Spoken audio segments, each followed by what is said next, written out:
We're live, ladies and gentlemen. Thank you so much for joining us for another Shitlords of the Apocalypse podcast. Today, we are talking about some Last Jedi defenders, and we're going to respond to them. Today, I have our usual offender, Daxon, or as we all know him as the Psychological Cynic. Say hi. Do I have to? No, you don't. That's good enough. Well, you know what? I'm going to say it anyway, just because I don't have to. Hello, everyone. Good to have you back, buddy. And today we also have a special guest. Those of you that watched our Last Jedi previous video, I threw a shout out to him, William Stone. Thank you so much for joining us today, sir. Hey, how's it going? Feel free to just call me Bill. I'm good with that. So, all right, Bill. Bill, for those of you that have not had the pleasure of seeing his channel, he has a plethora of content, a lot of great sci-fi commentary.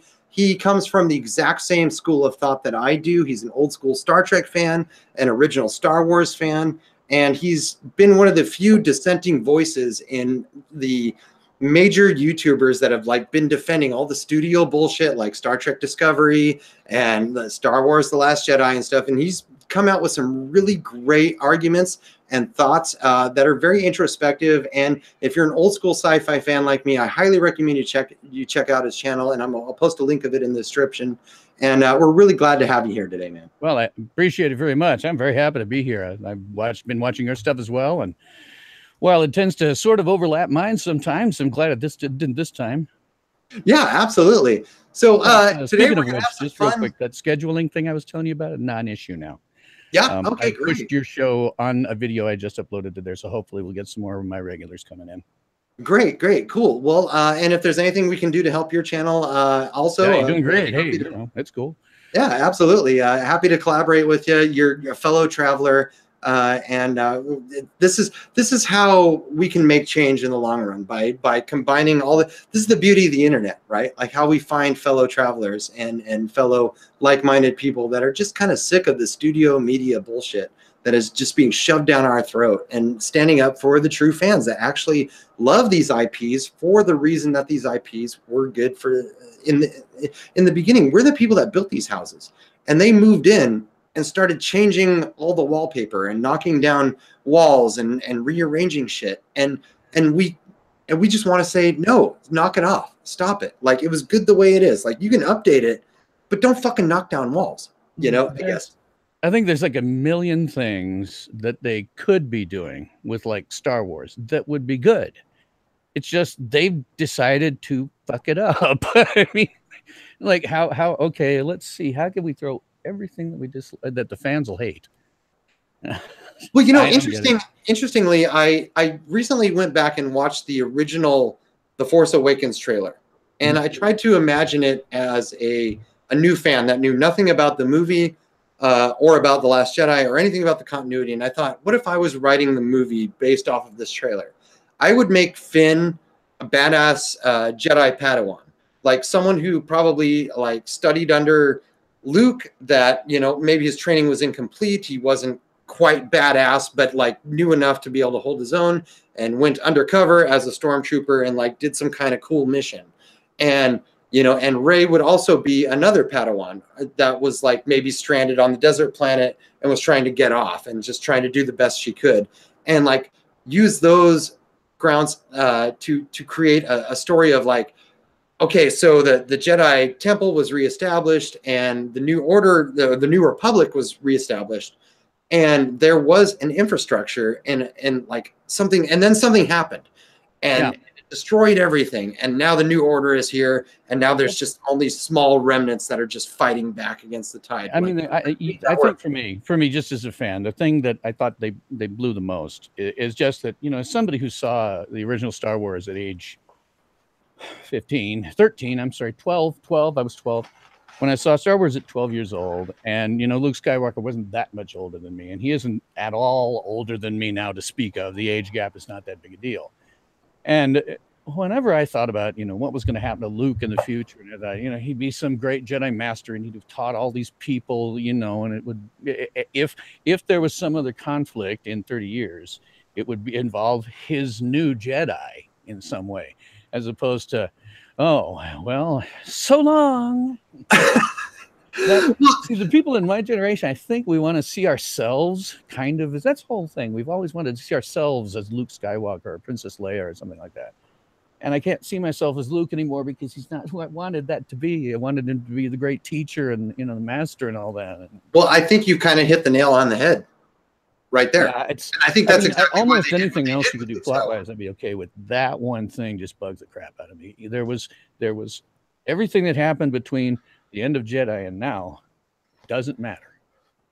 No, it doesn't matter. It might as well have not happened. And I think that was done by design. It's the deconstruction of the male monolith, the hero's journey. It's like, no, that doesn't matter anymore. What matters is our social construction. And that's the message of The Last Jedi. It's not whether you train or earn it. It's whether it's socially constructed. If the dark rises, then the light will just choose someone to be awesome. And then they're going to balance the force or something. This with this new philosophy, right? Well, I'm not even sure what to make to think of the force in this one. I don't know. It's so radically different than what we've seen before. I don't want to be stepping on him if he wants to talk here, so I don't, Yeah, Dax, speak up. I don't want to step on him if he is wanting to. That's all I'm saying. Nah, Dax doesn't get stepped on. Nah, usually I don't. I usually let other people talk about stuff like this. I've said pretty much everything I had to say about Star Wars in our last talk, at least in terms of what I wanted. And as I said, and when you said that it's construct, I think that really does play into a lot of what's wrong with it, because it's trying to make Star Wars into something it's not. It's trying to. I still can't explain it entirely, but like with Kylo Ren, we're seeing him when we shouldn't be seeing him. When it would be far more interesting to have him brood in the shadows, like we were talking about with after he gets chewed out by Snoke, how much more intense or of a villain he would be if he had his little freak out in off in the back, and all you heard was his freak out, and two guards and soldiers just sitting there just like stuttering and flinching as he did it, and then he walks out and you see everything fall apart behind him. How much more awesome would he have been if they would have done that? But no, they're too busy trying to analyze the human condition of him instead of creating a good movie, a badass hero, a badass villain. They've taken all the wrong actions in order to construct the new Star Wars mythos. And that's what pisses me off, is they had a great setup, and if they would have just shot it differently or taken different steps and gone different directions, it could have been amazing. It really could have been. And that's what I find I'm most pissed off about. I don't give up. You guys are more concerned with the cultural aspect of it and all the social justice crap. I'm pissed off that it was the potential squandered. Well, to me, it's a couple of things. Partly it's the George Lucas raped my childhood thing. He didn't, but you know what I mean. And the other part of it is just structure. I mean, if you look at this movie, I mean, for me, I had a problem because I went to see this thing in 3D in a theater where there was only two other people and me at that showing, and there was a large distance between me and the stage. So I just sat down and got this really great 3D experience that made me feel like my senses had been completely assaulted and that I had no conception of what the dramatic structure was or anything. And then there was all these things happening that really didn't matter. Because if you think about what happened in that movie, very little matters. Well, and that's the thing. This movie is really not much that happens in that film is of any consequence. You could get rid of it entirely and the movie would end up the same way. Well, the movie is a training simulator on postmodern deconstruction. It's whatever you care about doesn't matter. Yeah. And that's what it tries to tell you. It's the worst hand job you've ever gotten. Damn. Well, I have pointed out on my channel a couple of times that I was, in fact, sexually assaulted by Kathleen Kennedy and the sleazy duds at Laundrette in Tucson, Arizona in 1978. And so we can just that was one of my favorite out of there and her money into my bank account. # me too. Oh, we're not. I believe, man. I listened and I believe. You know, I heard Lacey Green say you should always believe the person who's the accuser. So it's a travesty that you have not been compensated properly. Give it another. Well, no, give it another few years because that was a 40-year-old accusation. Yeah. Give it another few years, make it a 50-year-old, then people will take it seriously. Yeah, there you go. There you go. All right. So the first video I wanted to talk about today was the. Are you guys familiar with the YouTube channel I Hate Everything? Yeah, I've seen it in pieces of art sometimes. Yeah. Okay, cool. I have not. Dax, no. I have not. No. Okay, no. Basically, his whole gimmick is I hate everything. He hates everything, but for some reason, he loves The Last Jedi. Let's find out why. Do we have to?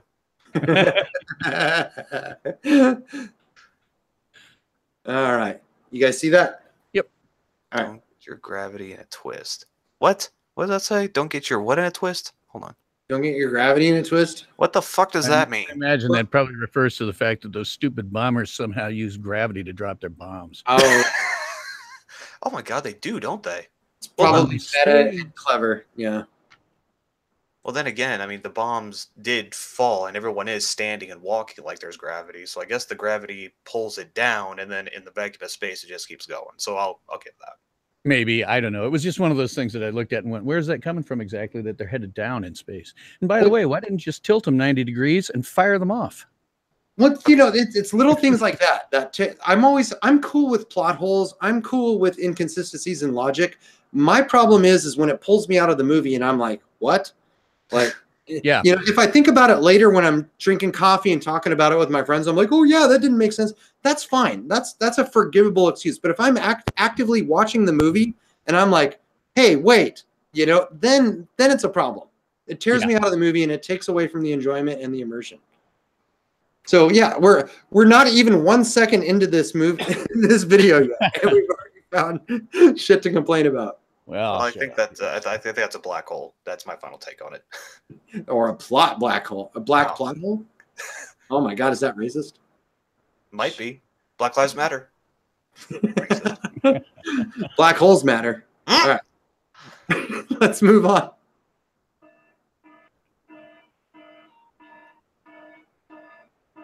If there's one thing I hate in this terrible, beautiful world, it is Star Wars fans. All right, let's stop there. What did we do? Yeah. Why are Star Wars fans terrible people? Like, sure, they're annoying and they dress up and they look stupid, but how is that any difference from a gay pride parade? Well, I've been going to cons since the 1970s. I ain't seen anything new here. It's always looked. This kind of looks like a gay pride parade. Science fiction fans before it's always looked like this. Okay, easy, dude. I'm a Star Wars fanboy, so be very careful with that. Well, I mean, granted, Mr. Luke Skywalker with the short hair and holding the giant dildo doesn't help, but just make subtle differences. You got the brightly colored hair, and you could just put dildos or vagina hats on them instead of helmets. Same. You started on that. We're 10 seconds in. All right, let's move on. And I'm ashamed to admit that I'm one of nerd, double dork, loser. Yours are better, James. Loser. Okay, so that was his chance to qualify himself. Like, oh, I'm a nerd too, but I have a cute dog. So therefore, don't be too mean. Your figures were nicer. He's got the Lego Millennium Falcon. Who has that? I don't know. Well, if he built it, I guess I give him some props for it. Yeah, it's half finished. But how do you do that and like The Last Jedi? I don't know. How do you have that level of probably fandom? like Solo too? So I don't know. I don't want to prejudge it, but boy, it sure sounds like it's. Oh, I'm excited about the shit show that it's going to create. But anyway, that's another video. All right, let's move on. Ultra dork. God, I'm such a nerd. I'm a nerd, the same way hot chicks with big tits that are super hot are nerds. Yeah, okay. Yeah, exactly. I really adore the original trilogy, warts and all. Films like Star Wars, Indiana Jones, and Back to the Future are a big part of what I want to see out of cinema. Sure, films like I don't know, 2001: A Space Odyssey and The Deer Hunter are excellent, well-made movies. But to me, at least, they're not the kind of thing that I'd throw on a cold Sunday afternoon for a bit of fun, light-hearted entertainment. I guess everything has its place. And to me, Star Wars is the embodiment of fun, simplistic creativity that people of all ages can enjoy. So why is it that I'm still getting death threats and hate comments because I liked The Force Awakens? Perfectly funny. Let's talk about that for a second. Death threats. Okay, hold on. Before we get into that, is it that he's getting hate and death threats because he liked it, or because he attacked people who didn't like it? No, he liked The Force Awakens. But did he make any criticisms of people who didn't like it? Well, apparently this is his criticism of people that didn't like it. Like, I'm sure he did a comment comeback about it, but I don't care enough to give him the clicks to do it. But he's clearly referencing it. Yeah. So it was a thing for him as far as he's concerned. Okay, because... All right, let's talk about death threats on the internet. I've gotten them. I'm sorry, I failed to take them too seriously. I always laugh at them. Yeah, exactly.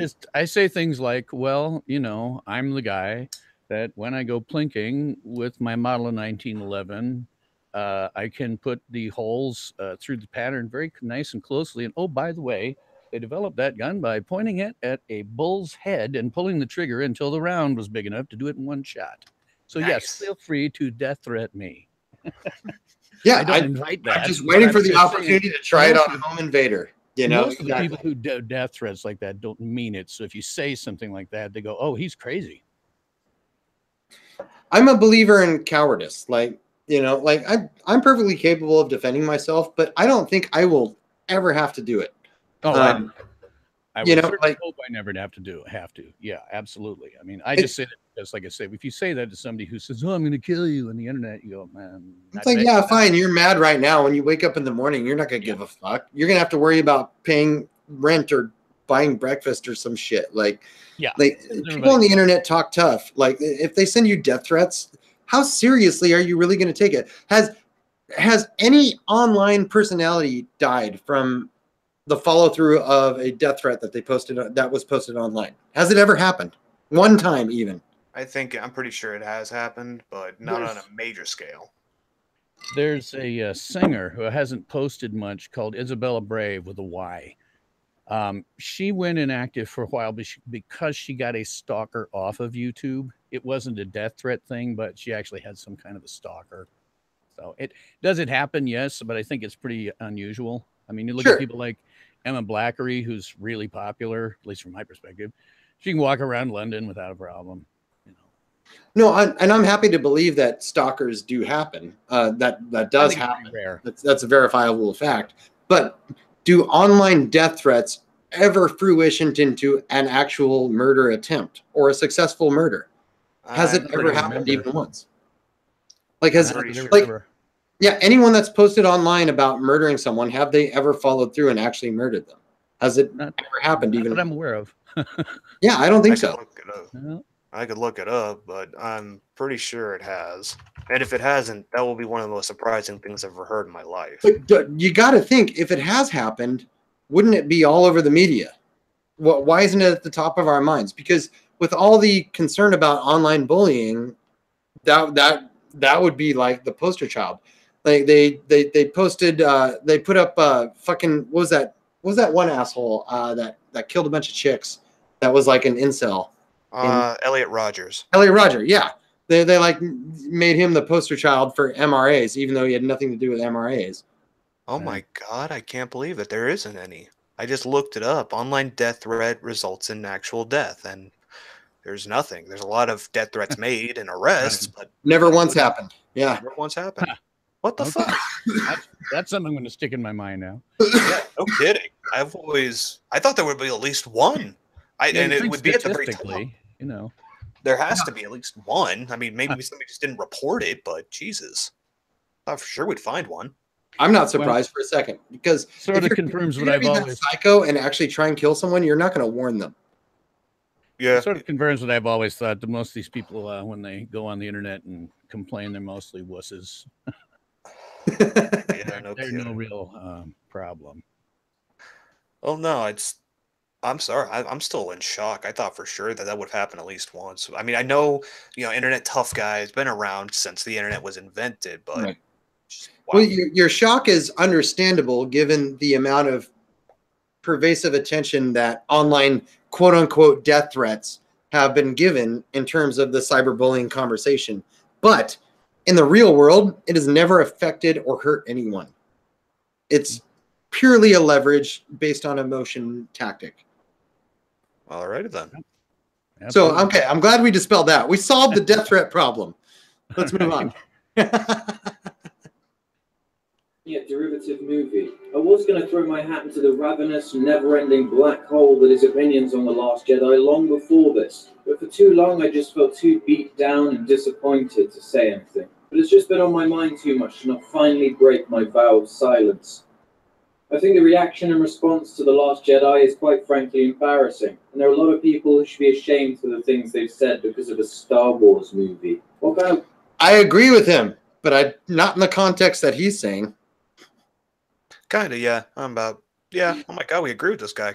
It's a shame the amount of script writing that fans are doing for Rian Johnson, the guy that actually got paid to write the script. Yeah, well, I mean, I think everybody's just going, well, if we just done this or if we just done that, I listened to Red Letter Media some, and they were like, gosh, it was really amazing that they just gave this movie over to this guy, and then he completely screwed it up. Mm-hmm. Yeah, yeah. Well, I think they're taking for granted the fact that Star Wars can't fail, which, in fact, it can, and it's going to. Look at China. Oh man, China, the country that makes Transformers a thing. That's why we have 6 Transformers movies now, because of China. Like they love mindless bullshit garbage that doesn't make sense. So why did they reject The Last Jedi? If their standards are that low and they're saying Last Jedi is garbage, yeah, something's wrong. That Last Jedi on the first week, I don't know if you know, but it lost out to a local sequel to a sitcom. What? A local sitcom sequel, something made in China that was a sequel to a comedy. It was like a low budget, like rom-com. Attorneys 2 or something like that. The equivalent. That beat out Last Jedi the first weekend, and now it's gone out of theaters there. Bullshit. And I can tell you why that's bullshit, because the Chinese don't have a sense of humor. So don't lie to us on this stream. That's what I've heard. I mean, I guess I don't know that for certain. I read this up with somebody else's thing. Dak, stop trying to be progressive and being racist at the same time. I'm sorry. I'll go throw away. Many people are enlightened unless they buy our shit. Yeah. Then you'll be enlightened. Buy my shit. Go out. Whatever fuck Aaron Clary says. Well, the left likes to talk about xenophobia, but whenever leftists talk about how this movie was rejected in China, they're like, oh, well, yeah, they just hate black people and they hate fat Koreans. It's like, oh, can you be any more xenophobic? Yeah, no shit. Yeah. Granted, yes, a lot of Asian cultures are xenophobic, just factually, like take the Japanese, for instance. But you know what? Okay, fine. Let them be. You're not going to force feed the Chinese anything. Well, clearly not when they go for a sequel to a comedy. Yeah, no shit. Well, and especially when their whole platform is tolerance for other cultures. When they flat out come out as intolerant for other cultures, labeling them as blatantly racist. It's like, whoa, wait a minute. There's some inconsistencies with your position, buddy. Whoa. You're asking for consistency from social justice types? James. I know that this is making us all collectively stupider, but I don't think we're there yet. But it does seem that The Last Jedi is a great line in the sand, for lack of a better metaphor, for sci-fi fans, because we tolerated it when they did it to Transformers. It was like, okay, whatever, Transformers are stupid. And we tolerated it when they did to G.I. Joe. And we're like, okay, G.I. Joe's stupid. And we tolerated it when they did it to Star Trek. And they're like, okay, well, I'm a Star Wars fan. I'm not really a Star Trek fan, but I like these new movies, so it's cool. And then it just went on from there until the studios got the message from us, the fans, that says, you know what, you can piss all over mythology and past canon and just bank on the fucking logo, and you're going to make a shitload of money. And the Last Jedi is the culmination of all of this disrespect for the fan bases that has been happening for the last 20 years. And I want to make a video about this, except I'm super lazy, but I have so much material in my head that I've actually earmarked and like made notes about. I might actually make the video one day. But this is a thing. Like, The Last Jedi didn't come out of nowhere. It was inevitable. It was destined to happen based on what Hollywood was told by every other franchise that made money by pissing on franchises. Yeah.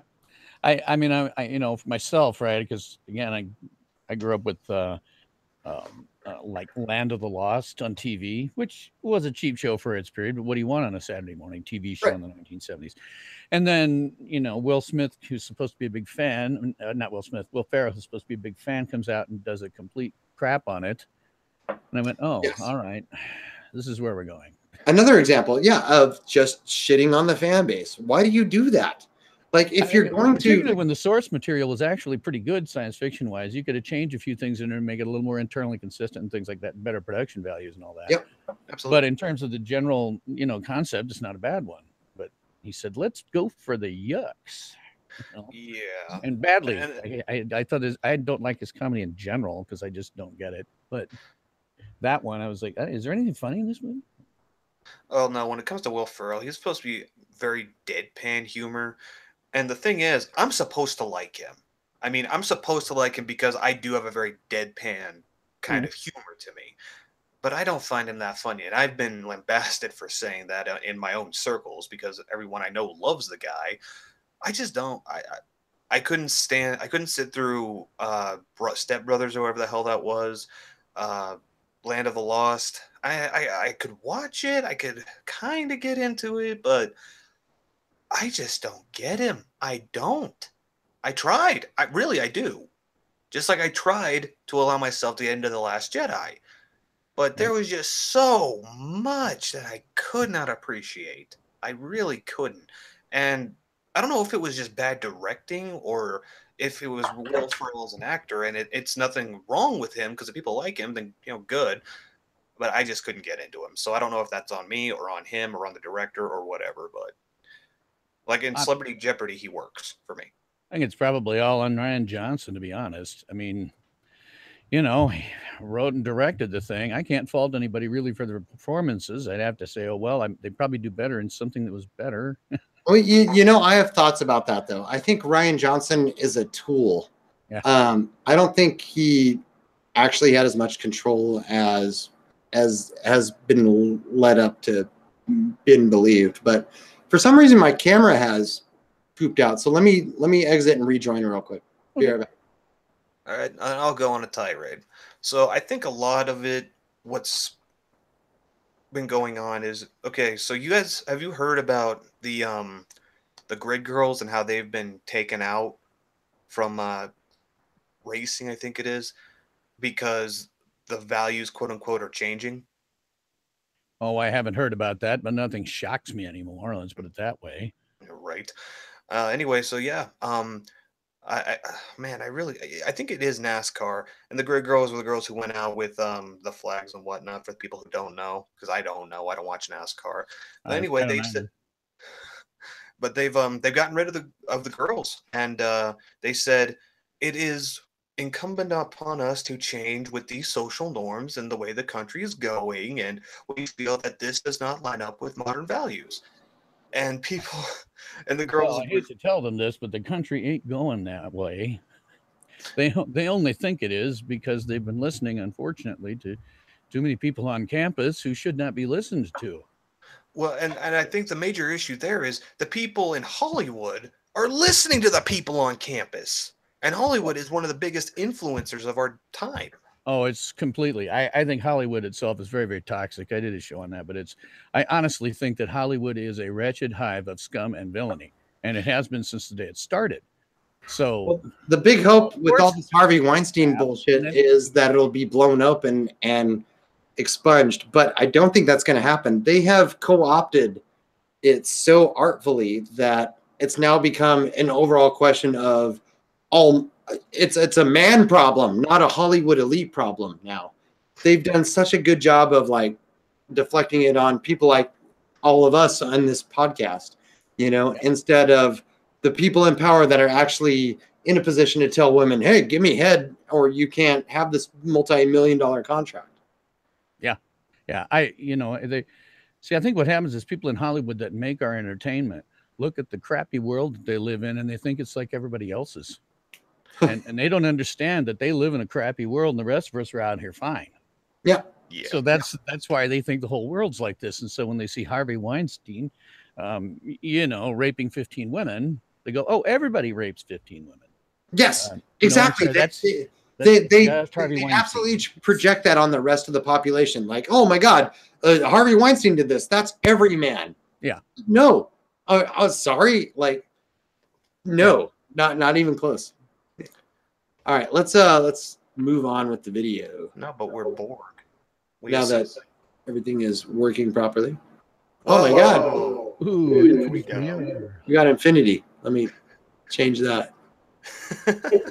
Well done. I know. And beyond. Me, but to infinity and beyond. Let's go back to infinity and beyond. I like that better. To a happier time. The world we're living in where it's normal for people to send a director hate messages because they didn't like the movie they made. Grow up, you pathetic children. Wait, stop. Did he just insinuate that directors didn't always get hate for their works? Yes, that's exactly what he did. Are you fucking kidding me? Has anyone seen the first Rocky movie? Well, I can take it back farther than that. On occasion, Gene Roddenberry used to get death threats. No, absolutely. But I mean, this has happened since forever. I bring up the first Rocky movie because it was actually in the script where Apollo Creed is getting hate mail. Like, he's actually pissed off and he confronts his manager and he's like, I'm getting death threats and all this shit in the mail, you know? And I'm like, oh, it's just like celebrities today online. It's, it's the only difference. Like, if you go back and watch Rocky 2, it totally tackles the exact same culture. Like, there's nothing new about it. It's just, if you're a public figure, you have to be willing to accept the bad with the good. I'm sorry. That comes with the $1 million paycheck. Mm-hmm. Yeah. I can't disagree. I mean, it's astonishing to watch because, I mean, it used to be sort of this notion that, Hollywood cream puffs for one thing, but then, the rest of the world wouldn't give a crap. And, yeah, exactly. They think this stuff's meaningful when it isn't really. It's this kind of BC culture. And, oh, gosh, I need a safe space because somebody sent me a nasty gram. Hey, tell you what, guys, you know what? I'm happy when I start getting nasty grams about my show because it means somebody's going to pass it on and I might get more views, Well, exactly. Please, shit post me all you want. Amen. Well, what these people want is a religious style platform where they could just stand up on high and just dictate to us their opinions and have no feedback. Like, that's what they want. And those are anyone's enemy. I don't care if you're left wing, right wing, liberal, conservative, Democrat, Republican. Anyone that says you can't argue back is your enemy. Yeah. Going back to what he said about the shit. Never mind. Completely lost my train of thought. Keep going. All right, let's move on. Such rampant negativity can be spawned from a franchise that is all about never allowing the darkness to win and holding on to hope at all costs. I'll never join you! I don't really care if you like or dislike The Force Awakens or The Last Jedi. It's perfectly within your right to feel however you want. But do you not think that the backlash is kind of massively over-exaggerated and unnecessary? It comes across as if a large majority of people go into these movies with the sole intention of hating them. Okay, let's talk about that for a second. Does anyone actually go into a movie with the sole intention of hating them? Does anyone pay $12 plus concessions or the price of their date to go in and just be like, I hate this. I want to hate this. I'm hate watching this. Does that happen? It might happen on home video, but does that happen in movie theaters? Nobody I know. Yeah, you're right. I mean, it's not like you go in and do that. I mean, in my particular case, I kind of went in with no expectations. But here's what happened to me. It was a little weird deal. When I first saw Star Wars, I saw it in a CinemaScope screen from the front row, which meant the entire thing filled my field of view from one side to the other and top to bottom. So I walked into this one at the 3D and I thought, oh, this is cool. I'm going to be able to do that again. So I sat down in front row with my 3D glasses and came out going, wow, what the hell did I just watch? And I wasn't wanting that. I was wanting to go back, maybe recapture a little bit of my childhood. And I came out and go, oh, what the hell did I just see? You know? Yeah, when I went to go see it, I saw it with a group of coworkers who became friends, and we're all fucking nerds for Star Wars. And we went in and we wanted it to be good. I did want it to be good. I put aside all my negative connotations, and I told you this, James. I told you I put aside all my notions of social justice, that it was going to be some kind of preachy piece about, um, you know, progressivism, and I put all that to the side. And I just watched the movie for what it was. And at the beginning, I was liking it with the whole. I mean, I had a little bit of a problem with the bomber, or with the X-wing coming in by himself and taking out all the fucking towers. But it's like, you know what? That's okay. I can throw that to the side.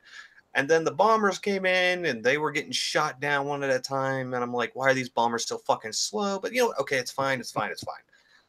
And then the bridge blew up. And then Leia started going back. And that's when I couldn't do it anymore. That was when it was too much. And you heard the theater groan. And I'm not exaggerating, and I'm not lying. You heard a lot of people in the movie theater groan because they also did not buy it. I was in a theater of 3 and they groaned. I mean, it was really a double face palm, you know. Yes. And what made it really bizarre to me was they had to have known by the time they were doing that effect in post that Carrie Fisher was dead. So why bring her back? And now they just have to kill her off between movies. Why didn't they just let her die? Yeah. Didn't make any sense to me. And then she has to come back as Super Leia. You know, it's just bizarre. Because it subverts your expectations. Yeah, I guess. Yeah, well, it subverts my expectations in one way, in as much as I now know that she'll have to die between movies. So. Yeah, exactly. Well, yeah. Subversion has value in and of itself if you talk to a lot of defenders of this fucking travesty of a film.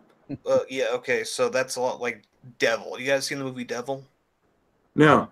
Is that the M. Night Shyamalan movie? Yeah, where they're all stuck in the theater and he's the master of twists.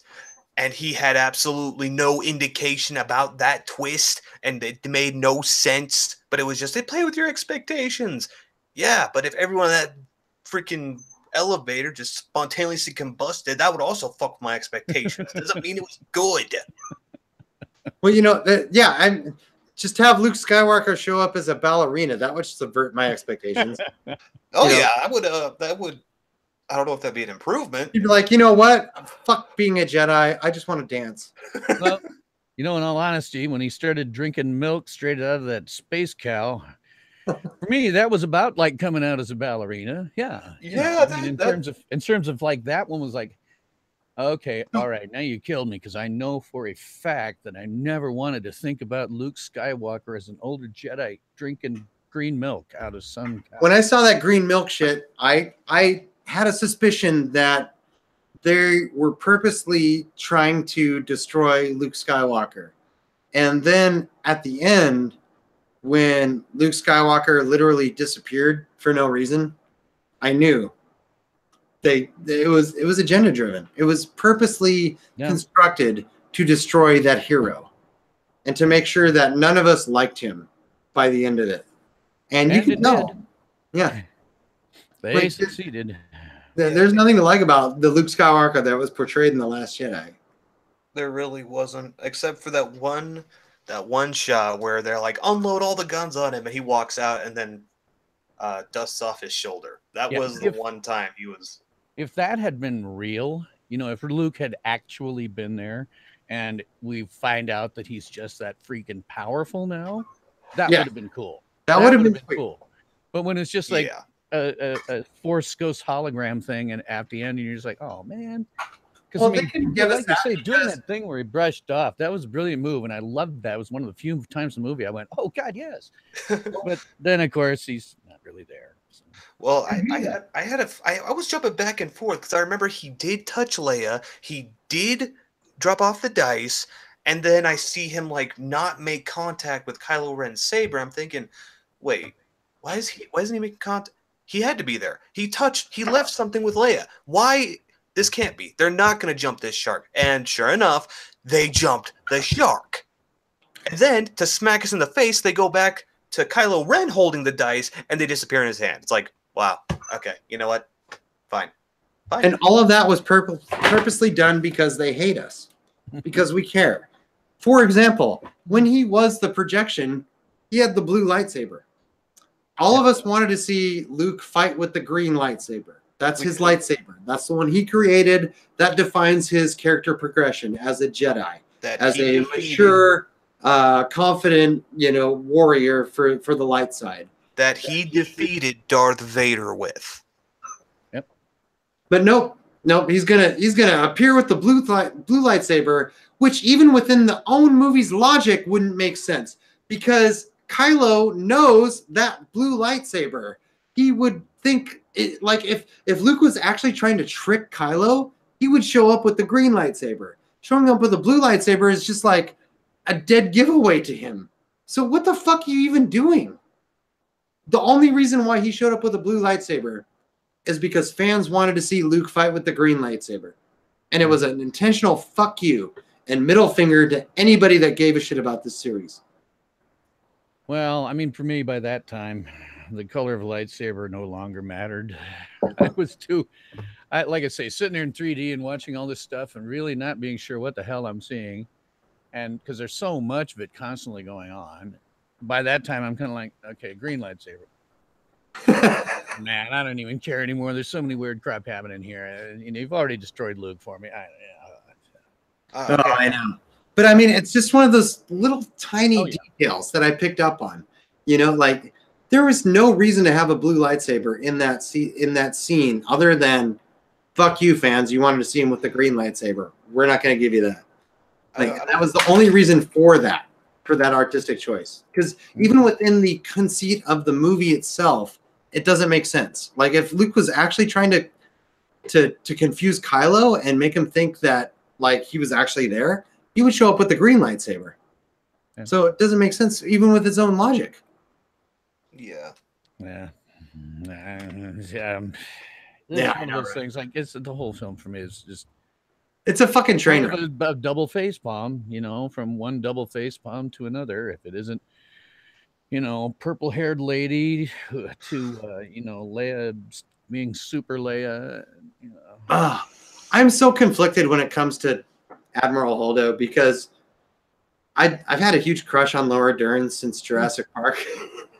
I love her, and she's aged quite well. She looks amazing. Well, her acting ability. I don't question her acting ability. I just think it was bad direction. I put a lot of that on bad direction because Leia, she can act. Carrie Fisher can act. I think that Rey was also given bad direction. I'd like to see some other movies she was in. Granted, the actress has terrible opinions. Fuck her opinions. But I'd like to see her act in something else because I think she was given terrible direction. I don't know that the directing is the problem. I might disagree with you there. I think the script is the issue. I think no matter how competent the actors and directors would be, with that script, there is no saving it. It absolutely contradicts itself and is full of plot holes and logic inconsistencies. It's fucking unworkable. Like how it got through the supposed monolith of the Disney system is beyond me. Like even if you wanted to tell that same story and change no plot like elements at all, there's still problems. Like that could be easily fixed with a simple rewrite. So I don't know. I think I don't know. I think it's the script. Right anymore is the problem. If you look at some of the junk, it's so silly and stupid. I just have to wonder whether they know how to write, and if they do, if they just don't care. Because I mean, I'm like thinking to myself, I could pretty easily come up with, you know, a screenplay of some kind that would be marginally better than that. You might have to correct my spelling, but then again, you might not. I don't know. Spelling doesn't matter in a script because people are just going to say it anyway. So if they're getting, you know, like money for this stuff, like why can't I? You know? Well, no, because James and I had on our last talk, we were talking about how to make the movie better, and along with the whole keeping Kylo Ren, you know, not exposing him as a fucking emo, keeping him more in the shadows. We also had this talk about, you know, Leia going off with Poe.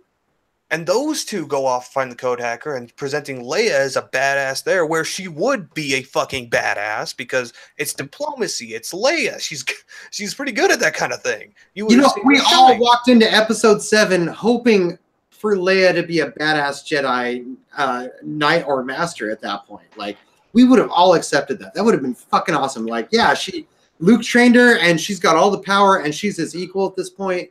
And now she's kicking ass in her own way, but she's still in the political realm or whatever, because that's what she does. But we would have all accepted that. Oh, yeah. I have this suspicion, and I don't know for sure, but I have this suspicion that they said, okay, all right, nobody's going to watch, you know, these 60, 70-year-old actors. We got to get the young ones from the younger viewers. So nobody wants to watch them. So, you know, just screw them. Get them off the camera as much as humanly possible. And I think it's certainly you could say, okay, all right, this is going to be a trilogy more about younger people. That's fine. But it's nothing wrong with keeping some of the people in the background as wiser heads. I mean, look at Yoda. He was only 900 or so years old. And somehow he made it through being the wise Jedi Master through 5 films, you know, and more if you count his Force Ghosts stuff. And I think they could have done that. You know, done something where at least the characters weren't just chucked off the screen and or killed.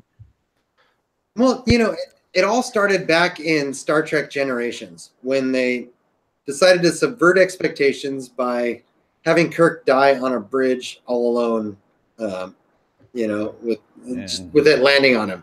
Like, everyone wanted Kirk to die on the bridge of a ship that he sacrificed himself for or some shit, you know? Like, that's how we all envisioned it. But Brandon Braga and his infinite wisdom with the support of Rick Berman decided, no, we're going to subvert expectations. We're going to have Kirk die on a bridge and we're going to have a stupid costume party at the beginning of the movie because everyone would expect it to start with a big action scene. And it's like, you know, like, we accepted that as an audience back then because Star Trek fan base aren't as big as the Star Wars fan base. But that was the beginning of the end, because once that was accepted, once you could say, fuck you to the fans, we're going to subvert your expectations and kill your hero in a way that is fucking stupid. Yeah. And I don't think anyone listening to this podcast or participating here will agree that, you know, or will disagree that the death of James Kirk was fucking stupid, right? Yeah, it was stupid. I did see that, and it was dumb. It was, and then they tried to make it dramatic at the end, and no. Yeah, I would have far preferred, because the only part of like Star Trek V that I think works at all is that campfire scene with Kirk, Spock, and McCoy, and Kirk says, "I've always known I'll die alone," and I thought, oh, that's cool. You know, if they had killed him alone, even on that planet, then I would have gone, okay. Yes. You know, I would like to. There's another scene in Star Trek V that's actually quite great. I'm sorry, I didn't mean to cut you off. We both got excited at the same time. Fanboy freak out. You want to go first or me? Sorry.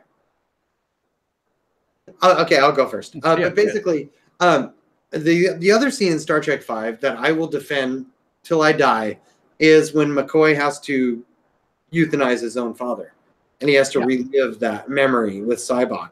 That scene right there brings me to tears every time. Like, yeah, that one bit of it I like as well. You know, not so much the other stuff, but when they revealed that about McCoy, I thought that was really nice. It was a character development you wouldn't have expected with him, but it works. Yeah, that's where Star Trek V like really shines, and that's where I feel like it fails conceptually. You know, but as fans, we could recognize that, and we'd be like, okay, you know, it had these moments, you know, but overall it was a failure. But we can move on. and we got undiscovered country from it, you know. And then later they fucking took that success for granted and were like, oh, we're going to subvert your expectations and kill Captain Kirk on a bridge. And now Star Wars fans, finally, 20 years later, are feeling the pain that Star Trek fans have felt for decades. And they still don't get how complicit they are in their own destruction, because Star Wars fans are the ones that supported the J.J. Abrams reboots. Star Wars fans are the ones that support Star Trek Discovery. Star Wars fans are the ones that are always like, I didn't like Star Trek, but I like these new reboots. So cool, thumbs up. Without any thought of the meta narrative that is actually happening that will eventually infest their fucking franchise that they enjoy. And when I found out that J.J. Abrams was directing Star Trek The Force Awakens back in 2012, I told Star Wars fans, I'm like, JJ's coming for you. The Force Awakens Star Trek? That's new. I haven't seen that movie. You know, it's honestly hard for me to tell the two apart with Abrams more than now. I mean, you know, just in terms of, I mean, I guess Star Trek has a little different, I mean, it's got a little bit of that philosophy left in it in the movies. It has nothing left in Discovery, but there is a little bit left in the movies. And so that sort of differentiates it, but you're still talking about, you know, explosions and things that are bigger and, you know, all that. Yeah. And that's not all. Yeah, not even Simon Pegg could save it. Oh yeah, well, the third movie was actually pretty decent. It had a lot of problems, but in terms of feeling like Star Trek, yeah, it felt like Star Trek. Yeah, exactly. At least it did feel like Star Trek. You know, and I would say I love Yorktown. I really do love Yorktown. I thought that was cool. That's the sort of tech I always tell people I judge these mostly by whether I want to live in these universes or not. And I saw Yorktown and I went, yep, that's where I'm going to live. Right there. Right there on Yorktown. The rest of the movie got destroyed with not so much. Yorktown is a cool place. But I agree. I like the visionary aspect of the J.J. Abrams reboots. I just wish it was done with a better writer. Like J.J. Abrams can direct. I'm happy with him directing anything. Just give him a script. Like, don't let him write it. Don't let Roberto Orci or fucking Alex Kurtzman or Damon Lindelof or any of those fucking hack frauds touch the script. Get a real person that actually understands script writing, and then J.J. Abrams can direct a fucking masterpiece. That'd be fun. Don't let him write. Don't let him anywhere near the creative process. Just let him direct it. There's 2 or 3, you know, writers out there that are still active that actually wrote an original Star Trek. A couple of whom are really good. David Gerrold's still writing. I mean, he doesn't always write comedies. We've written a lot of interesting stuff in science fiction. I'm sure he could do a good Star Trek. DC Collins is still around. DC Fontana. You know? Or DC Fontana. Yeah, sorry. Yeah, she's still around. She did great Star Trek episodes. Yeah. Yeah, but no, they won't. It's just explosions and chicks in bikinis and stuff like that. Well, and Nick Meyer is still happy to dip back into it too. You know, like give him a property that is apart from Khan. I hope the whole press release about him doing a Khan series for CBS Online is just a deflection, and I hope he does something different, because he's the one modern person besides Harv Bennett, God rest his soul. I don't know if he's still alive or not, but he's the only one that really understood the essence of Star Trek, even better than Gene Roddenberry. I think Gene Roddenberry to the end, yeah. Roddenberry's starting to get kind of senile towards the end, and some of Gene Roddenberry, he had a good vision of things, but he had some personal hangups that held him back. Yeah, you know, his love of socialism, for example. It's like, it doesn't really conform. It's nice to have. This is delving into a super Star Trek conversation, so I don't know. Yeah, we've deviated quite a bit from what we were doing. All right, let's get back to the fucking video critique. What do you think? Well, we can do a Star Trek talk later, but all right, let's get back on track for our audience. Leave the before they all leave us to their own devices. All right. Matter how bad you think something is going to be, being so single-minded and belligerent, just for the sake of justifying your pre-made opinion, is kind of a pathetic and childish way to handle it. I think the response to The Last Jedi has kind of left fans in a weird place. Yeah, I thought it sucked, and I want everyone involved to die horribly. Because it seems to me the film was really bad. How do you spell straw man? Wow. What did I just see? Was that a fat Chinese kid who just came out and said he wanted everyone who worked on Star Wars to die? Okay. Jesus. Well, I'll just take their money, thanks. Yeah, no kidding. Yeah, little Asian boys hate this movie because they're horrible people. They don't understand the genius of Rian Johnson's vision. Yeah, the guy who made this video, he's a racist. Well, and that little Asian boy is a racist. Yeah, it's all racism. Tragic. Everything's racist. Star Wars for some reason, even though Star Wars was already ruined 3 times prior. I think discussing movies is a lot of fun. Casual debates help challenge your viewpoint and only benefit the overall landscape. But a lot of the discussions around this movie are just straight up malicious and overly simplified.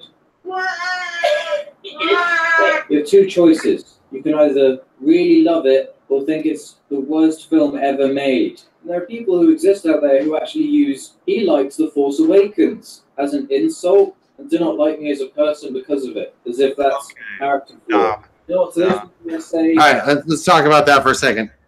So, is it or is it not a straw man to say that, like, people that don't like the movie and don't agree with the hype think it's the worst movie ever made? Because I don't feel it's the worst movie ever made, but I think the movie is shit at the same time.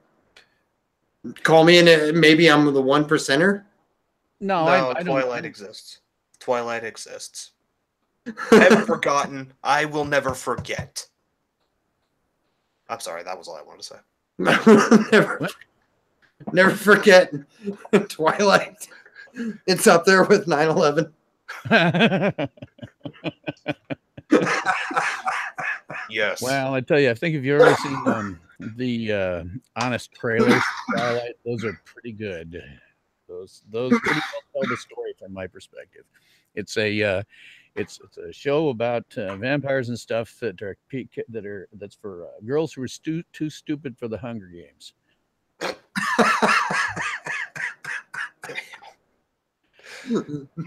It's one of those movies I sat through once, and then my daughters never even wanted to go to again. So. Well, okay, so I'm not trying to get personal, so let's speak hypothetical. You have an 18-year-old daughter, and she hooks up with a 200-year-old vampire. And then they show up with a 9-month-old kid that looks like she's 7. Yeah. Right, but the good aspect is he doesn't want to fuck her because he's going to kill her if he does. So it's always going to be platonic. So maybe it's okay. Well, except I know biology, and I know it won't be platonic forever. And anyway, that's weird and creepy. Yeah. I know. Why do women gravitate toward that shit? Like, there's no way to navigate it. Well, we're off in an area I've never been successful at yet, despite having a couple of kids. So I have nothing to say on this matter. This is way outside of the jokes I had ready for this. So oh my god, let's move on then. Let's get to your jokes. Suck on these nuts. I've seen The Last Jedi 3 times at the cinema now, and I never see anything that many times because I kind of hate going to the cinema. Collectively. All right, let's talk about that for a second. There's this widespread argument for some reason that says we need to watch this movie more than once to get it. I'm actually not going to contest that. I'm actually not going to contest that because the fact of the matter is, for one movie, that was the case for me, and that was Hot Fuzz. Okay. So I'm sorry. I can't say anything on that So account. have you seen The Last Jedi twice now? Fuck no. Do you think you would enjoy it more on the next, like based on your experience the first time you watched Hot Fuzz? How did you feel about it? And how did you feel about the prospect of watching it a second time versus how you feel about The Last Jedi? I think I might gain something a little more from watching The Last Jedi a second time, just being completely honest. I'm not sure I would like it more, but I think I would appreciate a little bit more of, what all happened. Because there was a shit ton of things that happened. It was of no substance outside of the movie itself, like to the overall Star Wars mythos, but there was a lot of stuff that went on. Like the Kylo Ren, why Luke almost killed him, because he had visions of Kylo Ren going to the dark side. It took me a couple times thinking it over to realize that's why he almost killed him. Because from Kylo Ren's point of view, when he was telling the story, Luke looked demented, like he was turning into some kind of monster when he was about to kill Kylo. It was cartoonish. It was. Like, Luke was all like, ah! Yeah. Like, it was really dumb looking. I laughed out loud in the theater when I saw that scene. I'm like, really? Yeah. And the social commentary, the casino, god damn it. But I'm pretty sure, like, with Rey, I still do not get her. I don't know what her constipated bitch face is all about. Yeah, her parents abandoned her. That sucks. But there's nothing else to her. Her parents abandoned her, and she's pissy about it. That's Rey. I can't figure out that she actually has a character. I mean, what is she doing exactly, aside from being caught up in this Jedi stuff? What does she want exactly? You know, I mean, it can't all just be about, I feel the Force 3 days ago, and now here I'm with you, and I've got this Kylo Ren guy that now I can talk to on the Force for. And if you think about it, this didn't happen through a very long period of time. It's like, yeah. Okay, so what's this character? What's she actually like? What does she want, so that I can, you know, get some feeling for her when she goes off and does this Jedi stuff, you know? Yeah, well, take the timeline from the beginning of The Force Awakens to the end of The Last Jedi, and you're talking about, what, 5 days? Yeah, something at most, yeah. Something like that. And that's the thing. When I watched The Force Awakens, or the first one, I didn't know what Rey's problem was. I mean, it was mentioned almost in passing that her parents were dead. Well, no, that was a point. But then she's just pissy, and it was never really defined that it was because her parents were dead that she was so pissy. Because you don't get anything from her. She's a stone wall. Which is why I want to see the actress in different movies, because, I mean, she'll never be in another movie. She'll never do another movie. Oh man, hopefully she's gonna end up like Hayden Christensen. Yeah. No, exactly, like you said, the female Hayden Christensen. She hedged her bet on this, and she sucked at it. And this is her. She's gonna make millions of dollars for the rest of her life. She'll never have to work again, but she'll never have a respectable acting job again. She'll try. There'll be a couple fucking Twilight movies or some shit. Like what did Hayden Christensen do? Like Jumper? Like, no one gave a shit about that.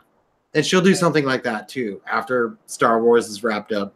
And no one's gonna give a shit about that either. And she'll disappear into obscurity with billions of dollars and be happy, as most untalented crappy shitheads that fail upward do. Like, just like Kathleen Kennedy. Please. She'll never be fired. She'll never be publicly humiliated or called to account in a public way for all of her mistakes. Like, if anything, she will be granted a CEO position as a small, at a small movie conglomerate, and Star Wars will be passed off to someone else. And that's how they'll plan it. But she'll never be fired or called to account for what she's done with Star Wars. No, it'll never happen. She's too big to fail. You're talking about Kathleen Kennedy, right? I didn't catch. Yeah, absolutely. Yeah, well, that's what really blows my mind about this whole thing, right? I mean, here they have a movie that is really polarizing, right? You don't want that. You want a movie that everybody likes. Mm-hmm. So one that's really polarizing, that's not a good thing. And then it's tanking in China, which is definitely not a good thing. And so if it was me, I would be like, everybody's tepid about everything, hon. I think maybe it's time for you to fail upward now. I would be like, right on here, I would be going and asking her and saying, I've been reading that you didn't actually have a plan for this trilogy. Is that true? Okay, no. Hon, you got to have a plan for a trilogy. Time to get out and let somebody in who knows this. We invested $4 billion into this franchise. Why don't you have a plan? What is your fucking problem? Oh, my plan is the Force is female. What the fuck are you doing, woman? Well, I think you just answered your own question. My plan is the Force is female. They just keep, I just wonder, at what point does the agenda step back to money loss? Because it hasn't affected Marvel Comics. Like they keep doubling down. Like at what point does the money loss actually start to hit them? I think it's going to happen eventually. Well, it'll happen. And I think it'll be once people remember profit motive is what makes something work. Yes. And the thing about it is, as far as the, the Force's female stuff, what blows my mind, right, is, yeah, I think there's probably some of that going on in terms of, SJW injecting things, but they do it so badly. I mean, if you think about it, man, who's the strongest female character in that fracking movie? Well, that would be Leia. Obviously. The one we've seen be a badass before. Who's asleep for 3/4 of these other people that we don't know anything about, really. I mean, if you wanted to focus a little more on Leia, at least you'd be telling an SJW story, right? But when you give us these incompetent people that like don't tell their underlings anything, and they ram their ship into the other thing, and that was your plan, really? Okay, I mean, I can see it as a last ditch thing, but as the plan, that's not something I would necessarily come up with. And when you make a woman come up with it, it makes her look stupid. Yeah, exactly. I made the case that this script is so artificially driven that anyone that is just a normal human being will look at this and go, oh, black people are laughing stocks. Asian women are fucking emotionally driven and totally counterproductive to their own goals. Fucking rich ballroom gown women should not be in a position of authority. And for some reason, fucking old gross ladies have magic powers for no reason, but don't help anyone else out of it. They just are happy to help themselves for some reason. And it's up to... I think that's white cis feminism right there. I think that might have actually been a thing.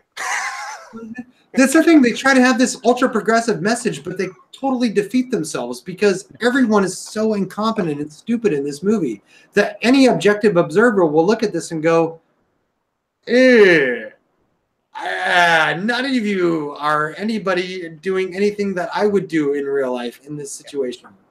What the fuck are you doing? Like, it's a fucking laughingstock. Yeah, like I say, it's a sort of deal. Again, it's the script. It's the script, and they apparently somebody said, okay, we have to have the women doing everything.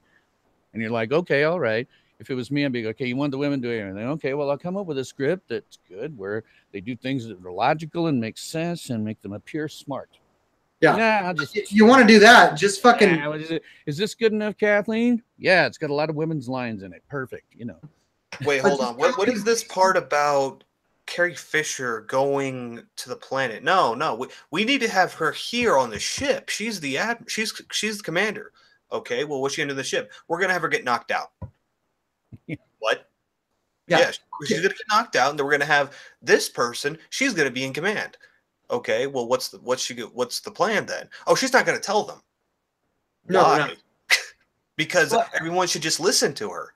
Leia is more empowered in episode 4, which was made in 1977, where the only help she needed was getting out of her fucking cell door. And by the way, she probably had a plan in line because when Luke walked in that stormtrooper outfit, she was like fucking lounging and like looking all sexy, like she had a plan to like seduce anyone that walked in the door, like using all of her tricks. But once she got out of that fucking door, like she was grabbing a blaster. She's the one that like led the guys into the trash compactor and their eventual escape. And she was like standing on the front lines, like shooting stormtroopers. Like from the very second she was like walking out that door. Like in 1977, like Leia was way more powerful and a way more important feminist icon than in 2017, where Leia's only power is magic.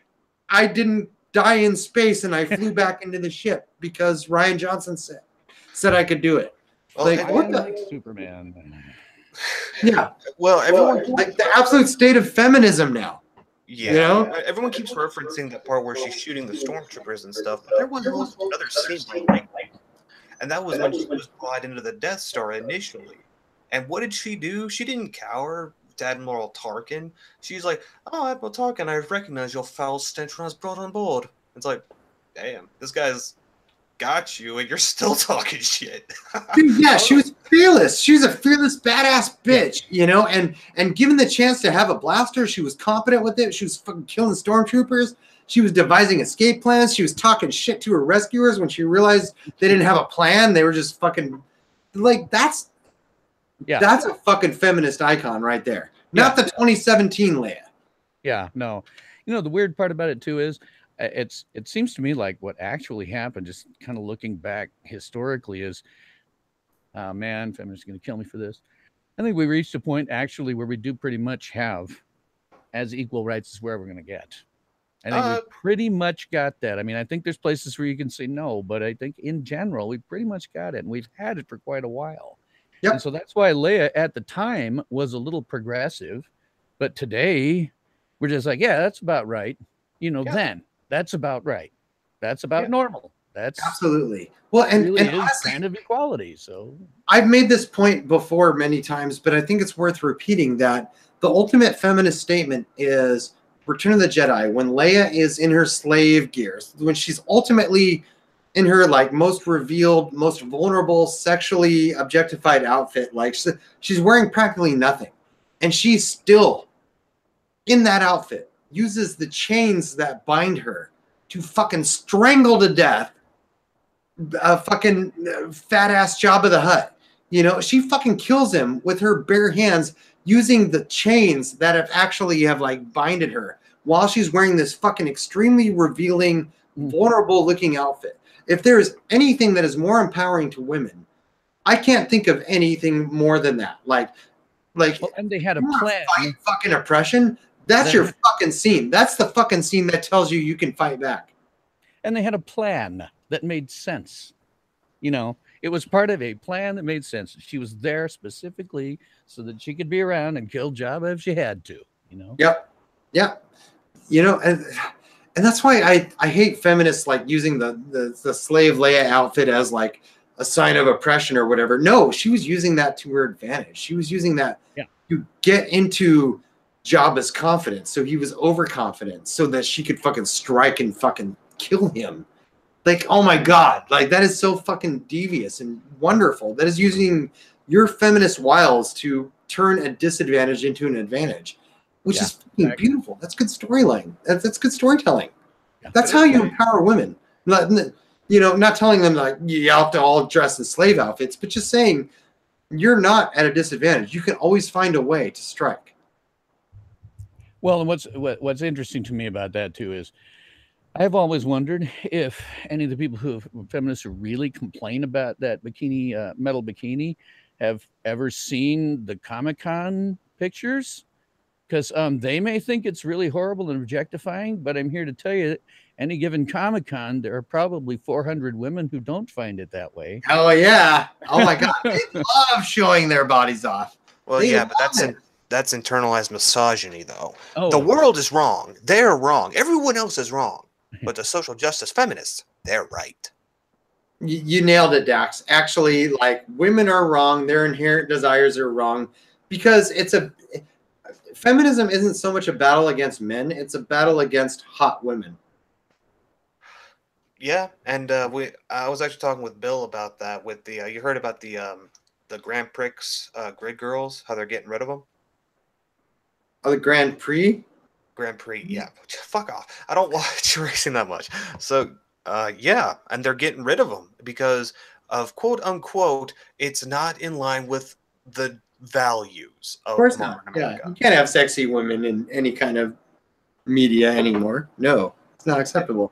That's why Rey is like totally covered up, and that's why China rejected her, because honestly, Daisy Ridley is a pretty sexy girl, but the way they portray her in the movie is like they cover her up as much as possible. Well, they cover her up. They make her frown all the time. They make her just an unlikable person. I mean, granted, she does have a tragic backstory, and that's fine. That's pretty par the course these days.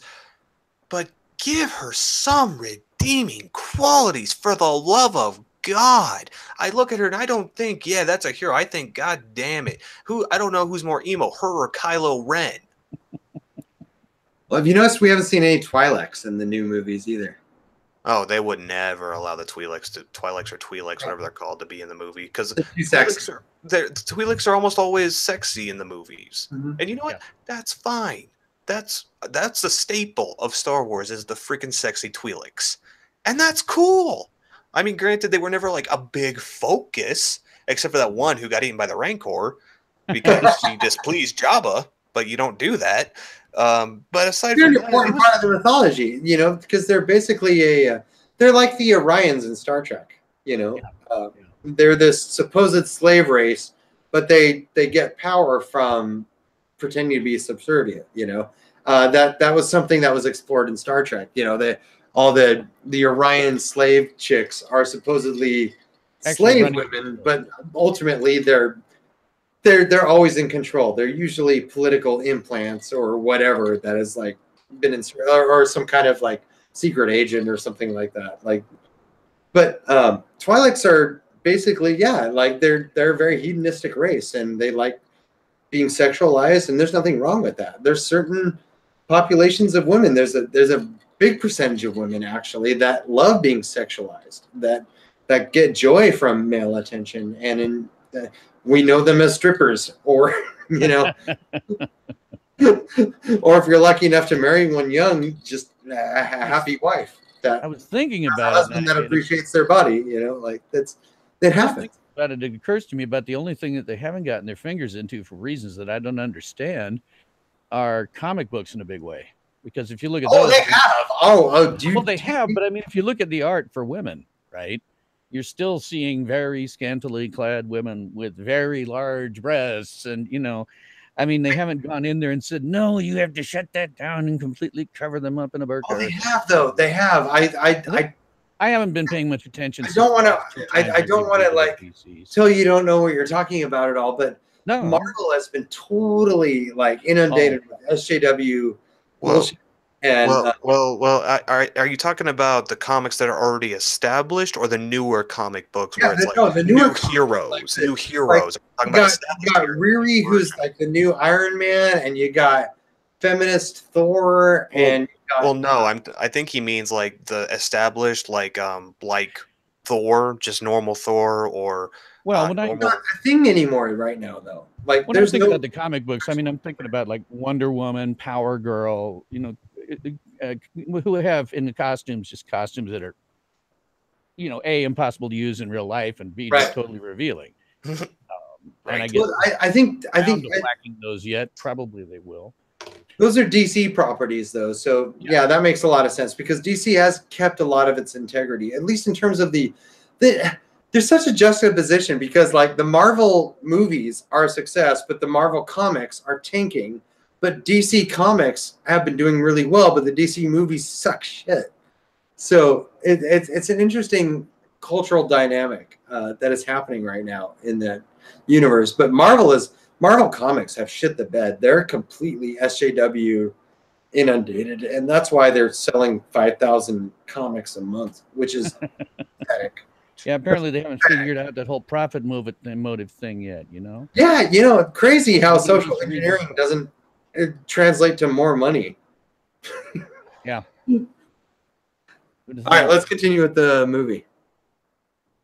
All right, let me screen share again. I've seen the film with 4 different people. All of them are different levels of Star Wars fan, and all of them enjoyed it. 2 of these 4 people they didn't go on Twitter or Reddit, so I found their reaction to be genuinely interesting because they're out of the internet hate echo chamber. I'm going to stop avoiding talking about my actual thoughts. I just want to say that you have to be an idiot to enjoy this movie. Like, even if you accept its own internal logic, discounting all of Star Wars, even if you accept its own internal logic, nothing makes sense. So you have to be a legitimate autistic idiot fucking moron to like this movie. Even if you watch it in a vacuum, nothing about it's like, even if you watch it outside of all other movies, nothing about it makes sense. So what the fuck are you doing? Sorry, I have to say this. It's on the movie now. Get ready for this. Half of you are gonna love me. Half of you are gonna want to kill me. The first viewing, I was genuinely unsure on my feelings, but I had an overall positive outlook and vibe. There were plenty of things I didn't like, but there were also plenty of things I did like. The second. He's never going to say what he doesn't like, by the way. second viewing, I had a much better time. It's widely accepted that the film is a lot better the second time. Some of the pacing issues seem less severe than I originally thought, and I enjoyed the ride significantly more. I think originally I was nervous that they were just going to remake Empire and present nothing new or interesting. But at the very least, you have to admit, this is something new for the franchise. No one saw this story coming. The third time, I just had a good experience and was never bored. My opinions were clear and unchanged. Depending on who you are, you're going to approach The Last Jedi from one or more of many perspectives. So let's examine this perspective right now. Imagine you're not a Disney shill being paid to drive ticket sales up, and you're actually reviewing this movie as an honest observer. Why would you encourage people that didn't like it the first time to watch it 3 times? What is the motivation? Why would you do that? I can't think of any. I mean, my general feeling about it is, in a Star Wars movie, man, if you have to go back more than once to get it, it may be that the filmmaker screwed up. Yeah, and you do need to watch it to get it, or you need to watch multiple times to get it.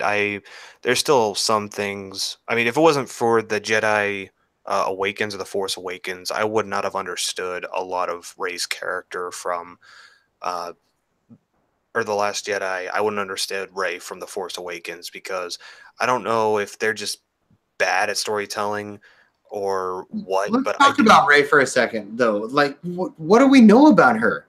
Her parents died, and she lived on a Tatooine planet. I'm sorry, she lived on a desert planet. Her parents died? No, that's not true.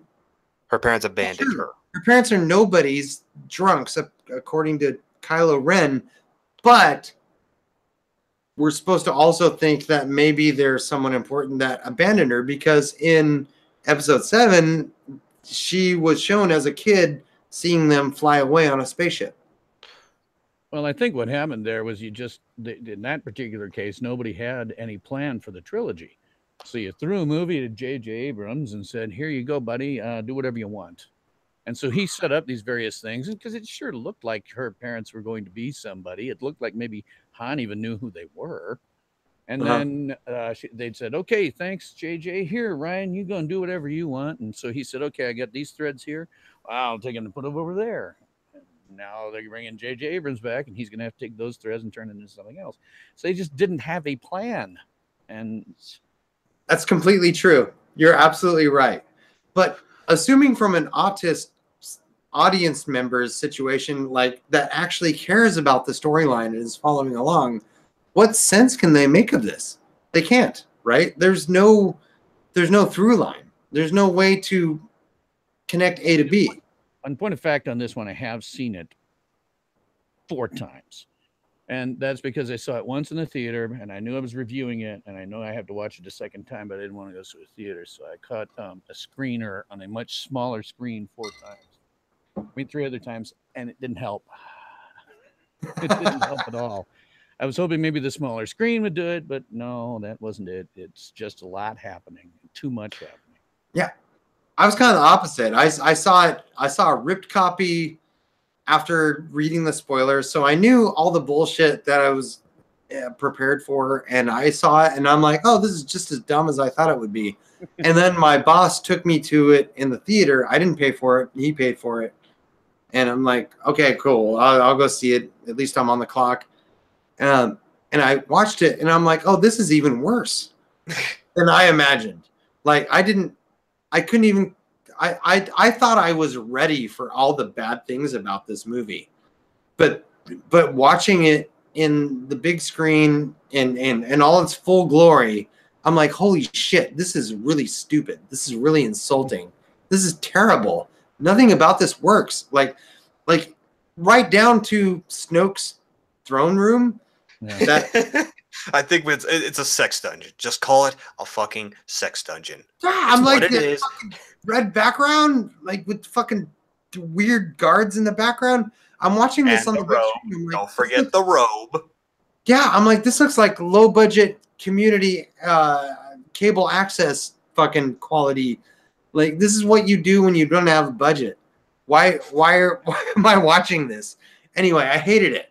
I hated it more the more I watched it. So that was my experience with it.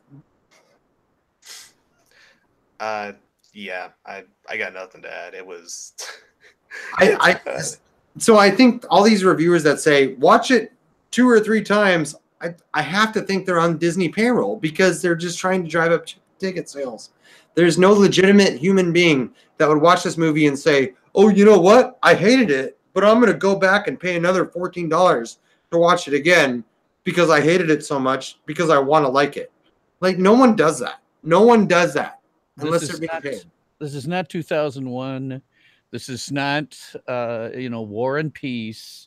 This is a freaking Star Wars movie. If you have to go back and see it multiple times to get it, I think probably the filmmaker screwed up. Yeah, because I didn't need to watch. I didn't need to watch The Phantom Menace twice. I didn't need to watch. Revenge of the Sith. I did not need to watch Attack of the Clones twice to get it. Now, granted, some things were pretty complicated in The Revenge of the Sith. Some things were, but you got it. They portrayed it in a way where it was not hard to understand the plot. Granted, some of the things were a little silly, but it was still easy to follow. Yeah. Rewatchability is fine if you like it already or already see the potential.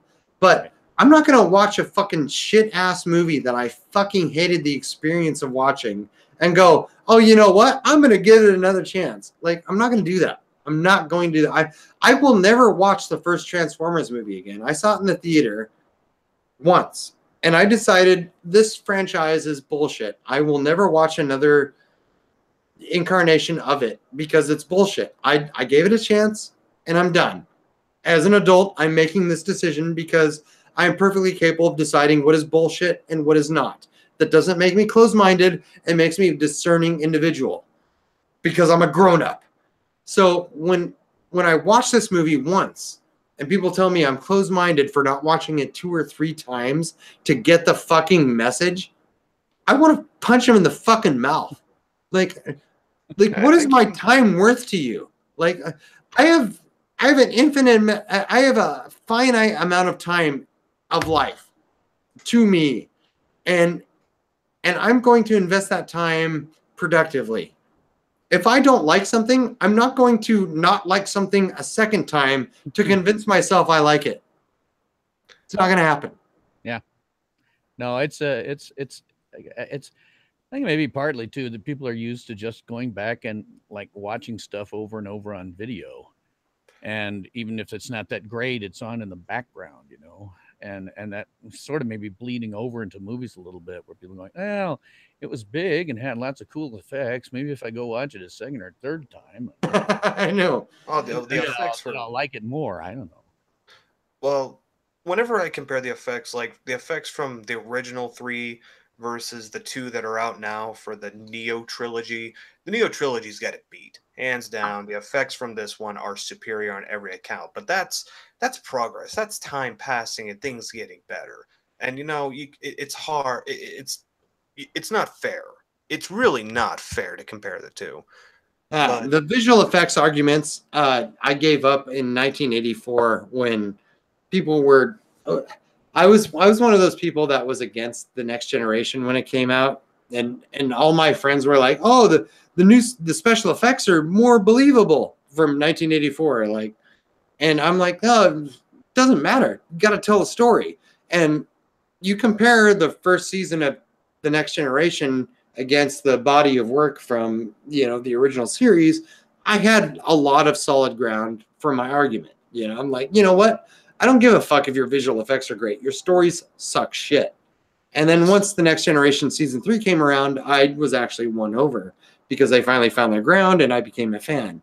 But visual effects are always the argument of the shallow mind. They always try to just be like, no, it's advanced because we have new technology. Well, fuck you. Tell a fucking story.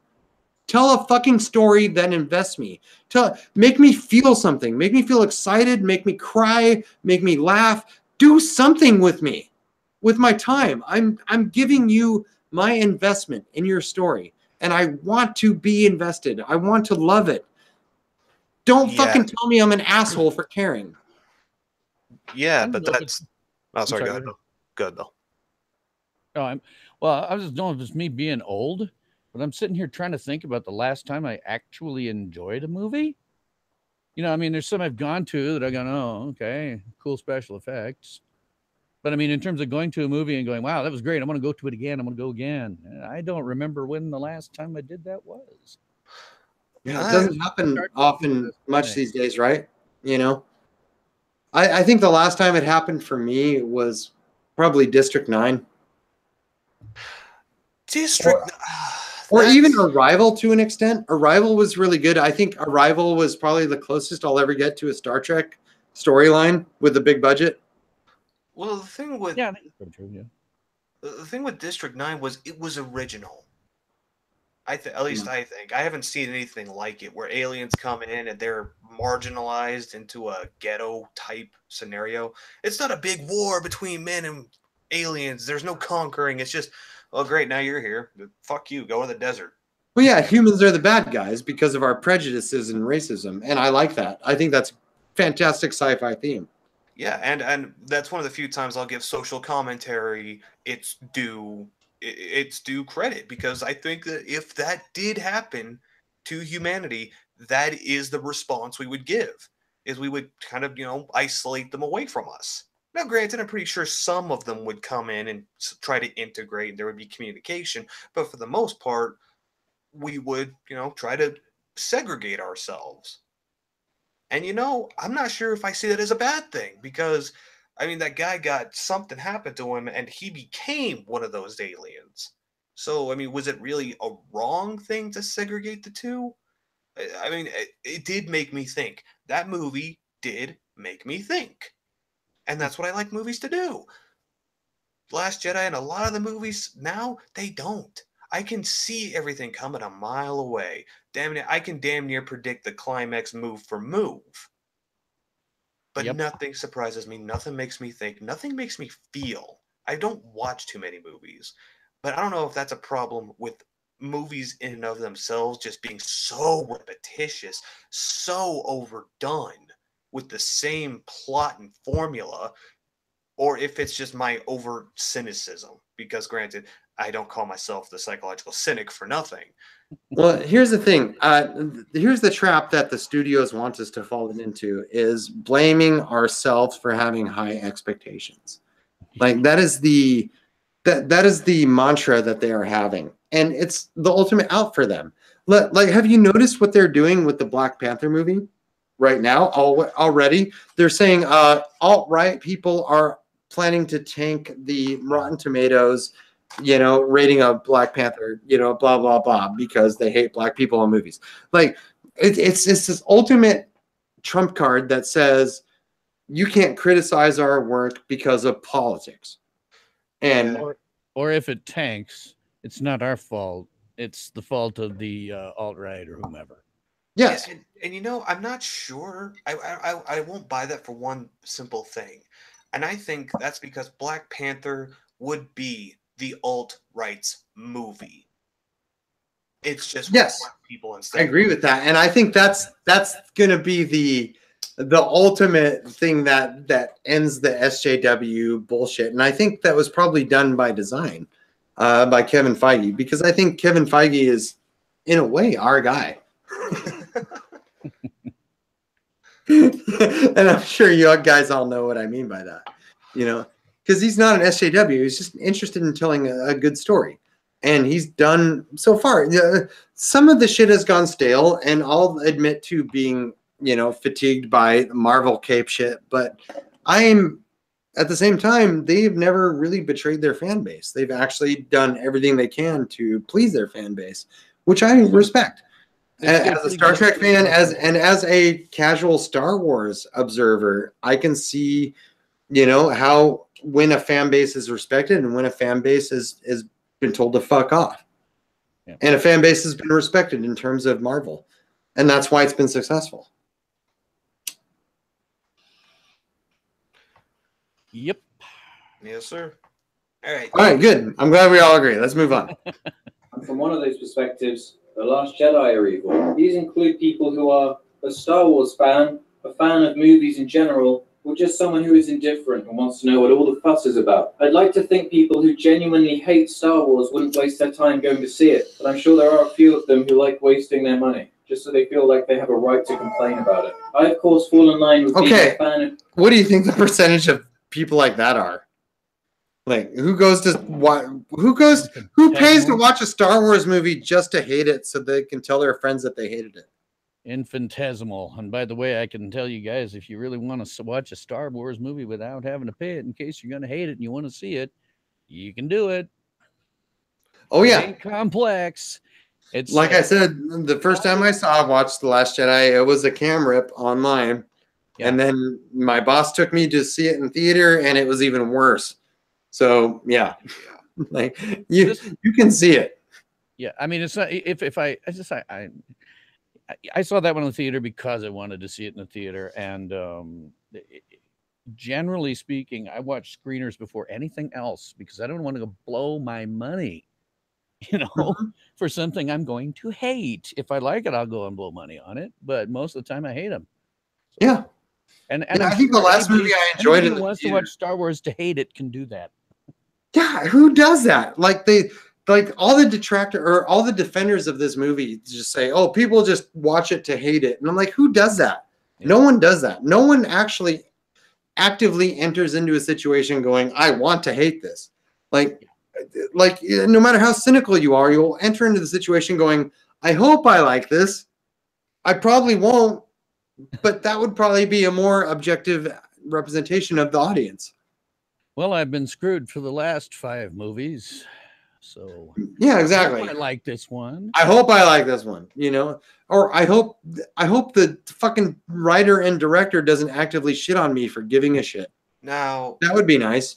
Before you can click play, I want to say something. This might just be a generational thing. Because my thoughts on the Phantom Menace. Yeah, it's your favorite. Yeah, it's my favorite Star Wars movie. And except for the pod race.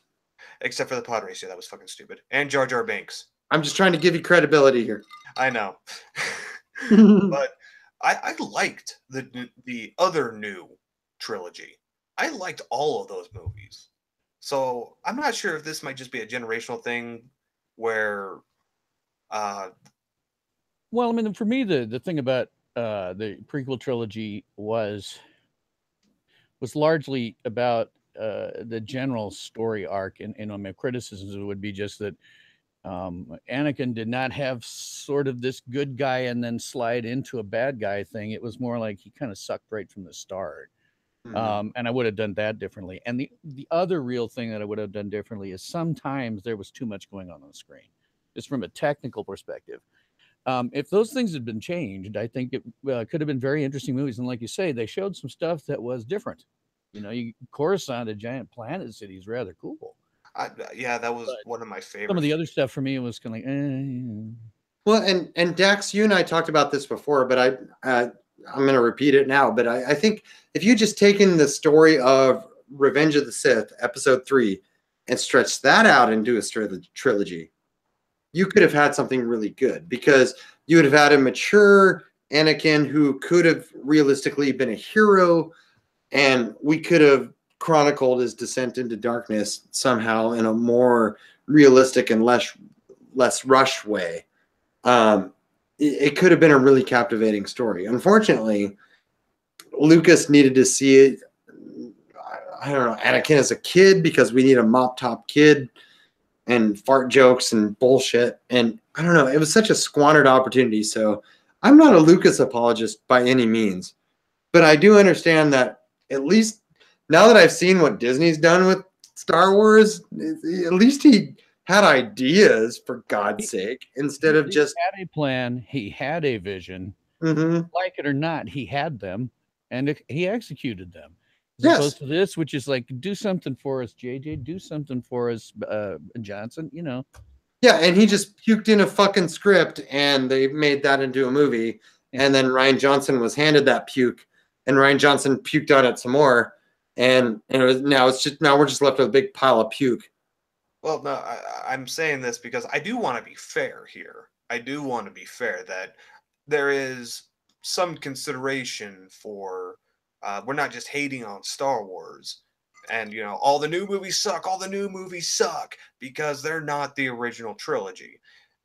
But there is one. But the reason is with the original trilogy, and James, you and I have talked about this, that there were a shit ton of goofy moments and non-plausible moments in the trilogy as well. Yeah, like, oh yeah. But we overlooked them. Sorry, go ahead. No, go ahead. I was just agreeing with you, saying, yeah, absolutely, there are a bunch. Yeah. Yeah, like Luke Skywalker, a kid who's best piloted a speeder, and yet he's able to blow the Death Star through shooting, you know, that. And we compared that to driving a Humvee in the military versus flying a jet plane. You're not going to get the kind of training you need from that. But we overlooked that because we were engaged in the story.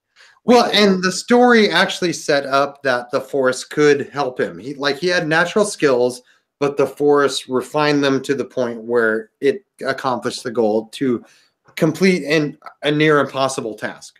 You know, that's what made it intense. Like if he was it was already established that he was an accomplished pilot to some extent and had some skill with targeting and was able to shoot things that were similar size that were the target. But with the aid of the Force, he was able to accomplish it. So it was just by the skin of his teeth, and with Han Solo guarding his back. But a torpedo going straight line and then suddenly going down 90 degrees for no reason. That's a visual issue. You can't break that back to the script. You can attack it from the top and then go down at it. But again, that's a visual directing issue. That's not part of the script. Yeah, but it was silly. It was silly. And anybody who took a look at it, who wasn't sucked into it, would have pointed that out. But we were all so sucked into it, we didn't care.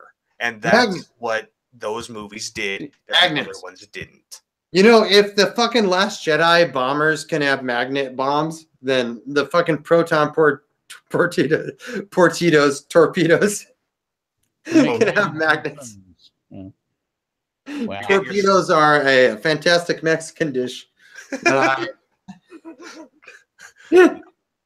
Okay, but yeah, and that was that was a failure of The Last Jedi, is it did not captivate. And I don't know, because I keep saying to myself, would I say the same? It could have, but the whole point of the movie was fuck you. Do you want to be captivated? Fuck you. Do you care about this? Fuck you. Do you like this? Are you invested in this plot line that we told you to be invested in? Fuck you. It's basically a big fuck you to everybody. I have never seen a more self-destructive movie that hated itself.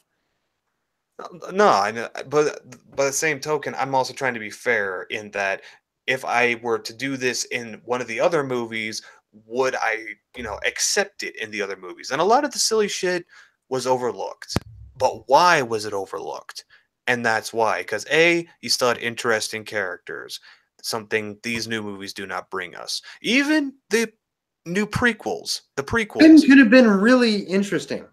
They could have been a lot more interesting. So much potential. They did, but with Anakin, when he didn't talk and he was going to the dark side, I think that was his best performance, when he would just have that scowl on his face, because he had a reason for the scowl. We understood the reason. With Rey, not so much. We got no connection to her, and they've had 2 movies to give us a connection to her, and we still don't have one. They could save Rey in episode 9 if they reveal that she's ultimate dark side, because she's been revealed as nothing but going the easy way and full of rage and anger and arrogance. I don't know if anybody knows what they're going to do with her. They don't have a plan. So I guess whatever Abrams decides to do with her is what they do with her.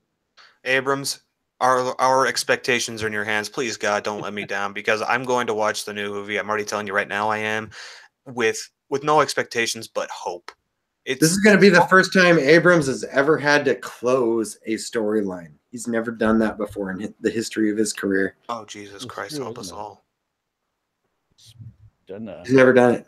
He's never closed any story threads ever in the history of his career. He just creates mystery boxes and throws it to other writers. And Rian Johnson fucking shoved it back in his face, and he's like, "Fuck you! I hate everything you did." Okay, but yeah, I think we've rambled enough. I'm sorry, that was my last little bit of hope going. We have so much to say, though. It's okay. We're ranting. Everyone watching this podcast wants to hear this, so it's so good.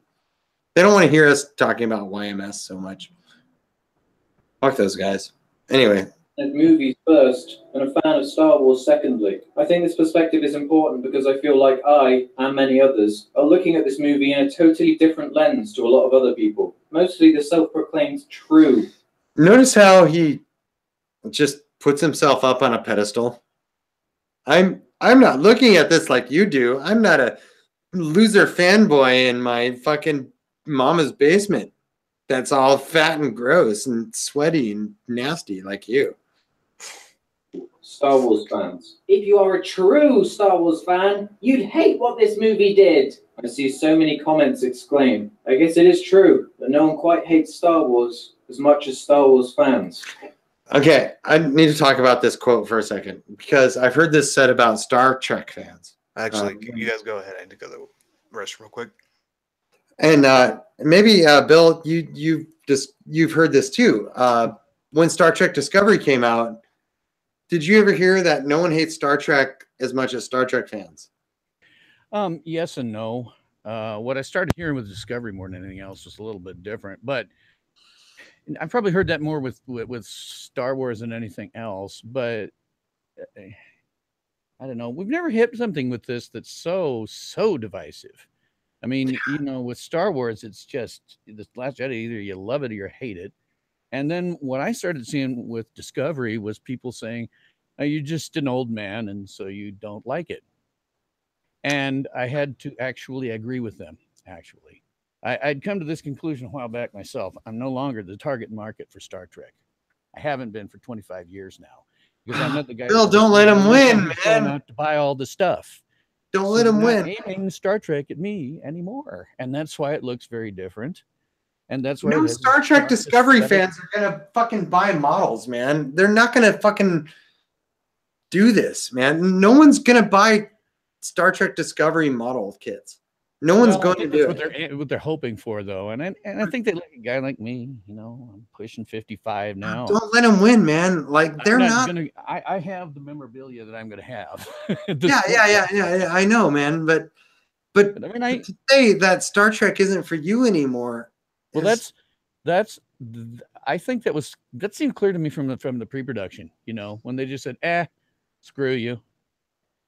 We don't care about you guys. But that's their opinion. Doesn't make them right. Star Trek over here has nothing to do with any other Star Trek, and it's going to feel like Star Trek. Going to have Star Trek's philosophy. Screw you all. I know, man. I don't know if it's successful for them or not. I can't tell because they don't know what the numbers really look like, and they don't tell you. Well, I think that's sort of the deal to some extent with Star Wars. Just kind of coming back to it. And again, it's not so much the fans hating each other. It's that everybody's a fan. They want to go in and they want to enjoy it. And when they don't, then they get pissed off. Yeah.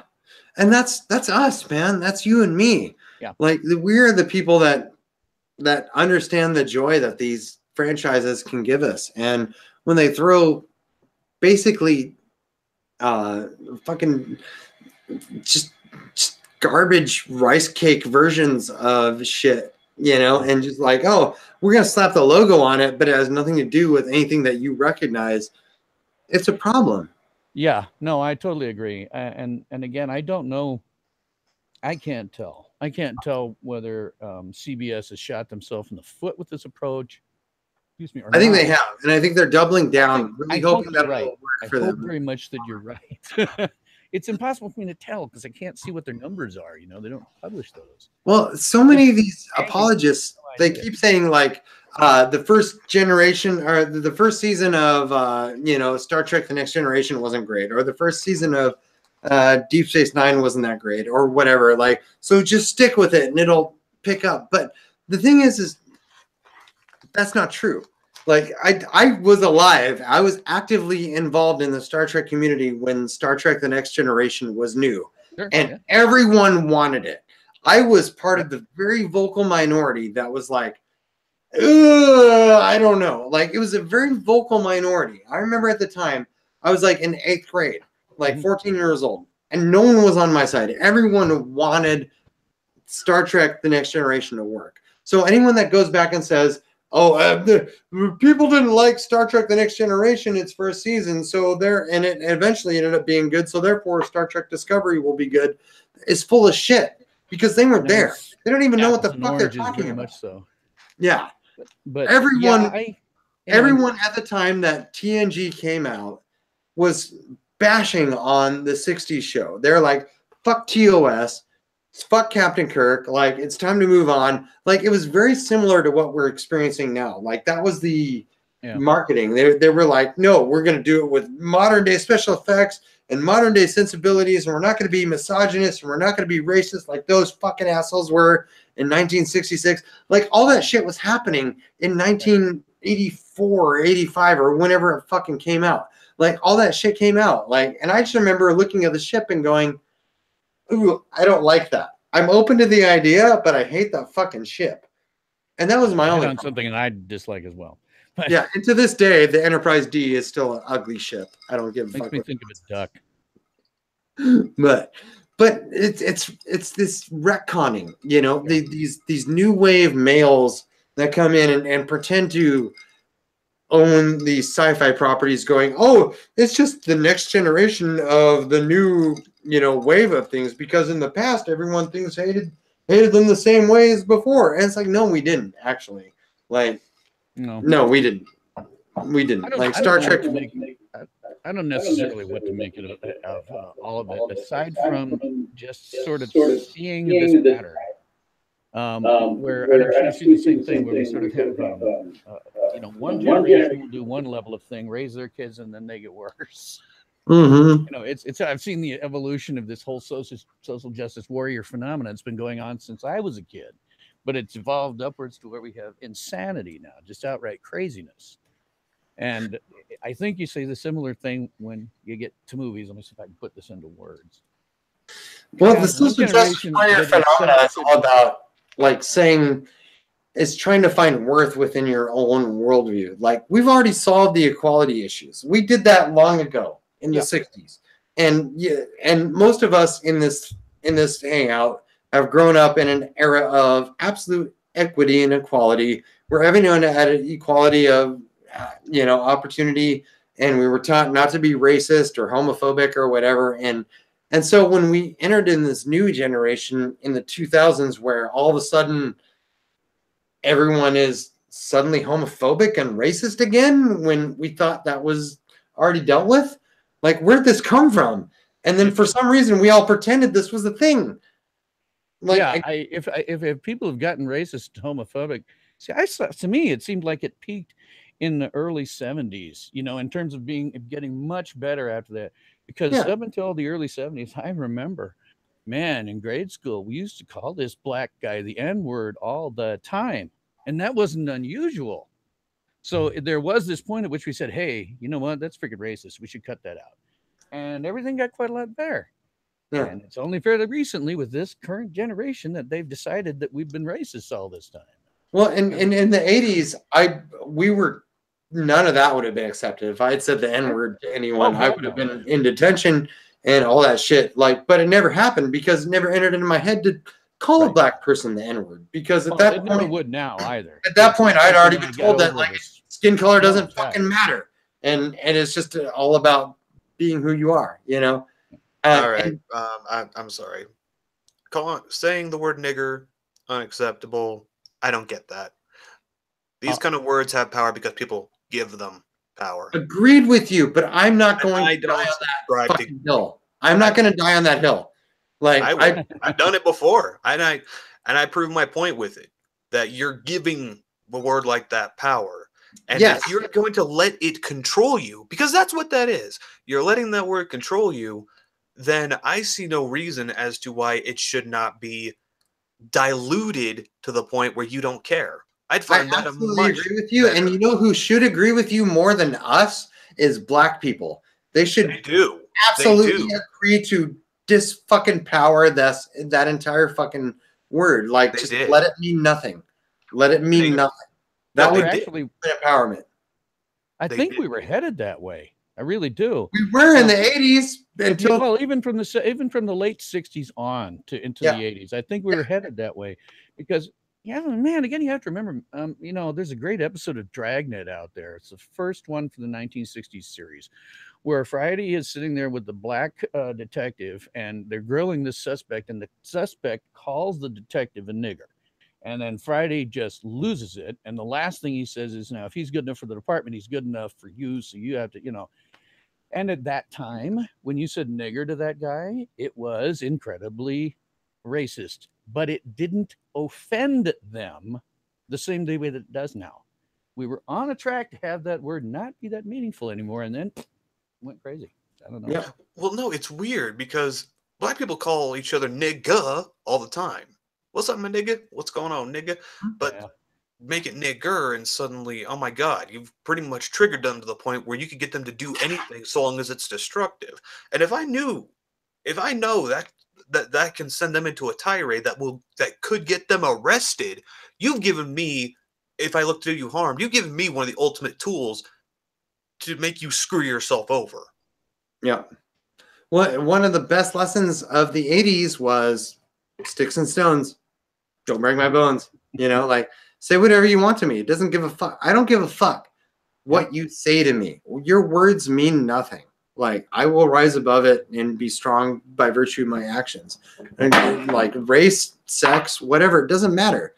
And somehow we've regressed back into, oh my God, I'm weak because of my fucking sex or race or skin color or whatever. Like, it's become completely dehumanizing. Go into a safe room.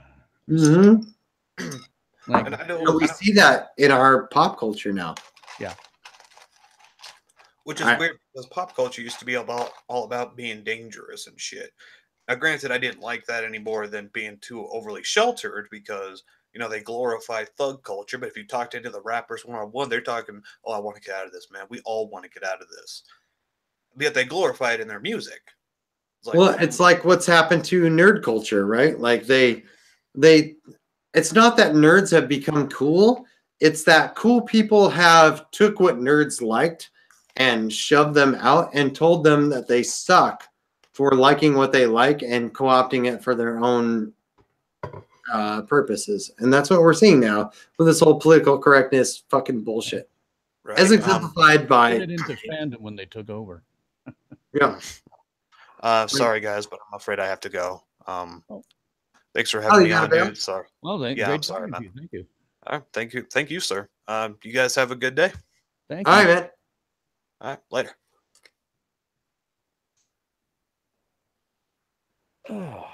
All right. Well, let's finish out the rest of this video, and we can do another one later. It's only a movie. And if you think you're going to go into the movie and recapture your childhood, you're setting yourself up for disappointment. The Last Jedi is a film I would personally find quite difficult to hate, or at the very least ever call a badly made movie. I've seen many people say something along the lines of, it's a well-made movie, it's just a bad Star Wars movie, which you can't really argue with. I'm not here to stop you thinking it's a bad Star Wars movie relative to the others. But what is really bothering me about this entire conversation is that a lot of criticisms for this movie are not actually criticisms at all. I genuinely saw a comment whinging about The Last Jedi being a bad movie simply because they didn't use the Wilhelm scream sound effect. Okay, no one did that. No one actually complained about this movie because they didn't use the Wilhelm scream. That's one thing I've certainly never heard, yes.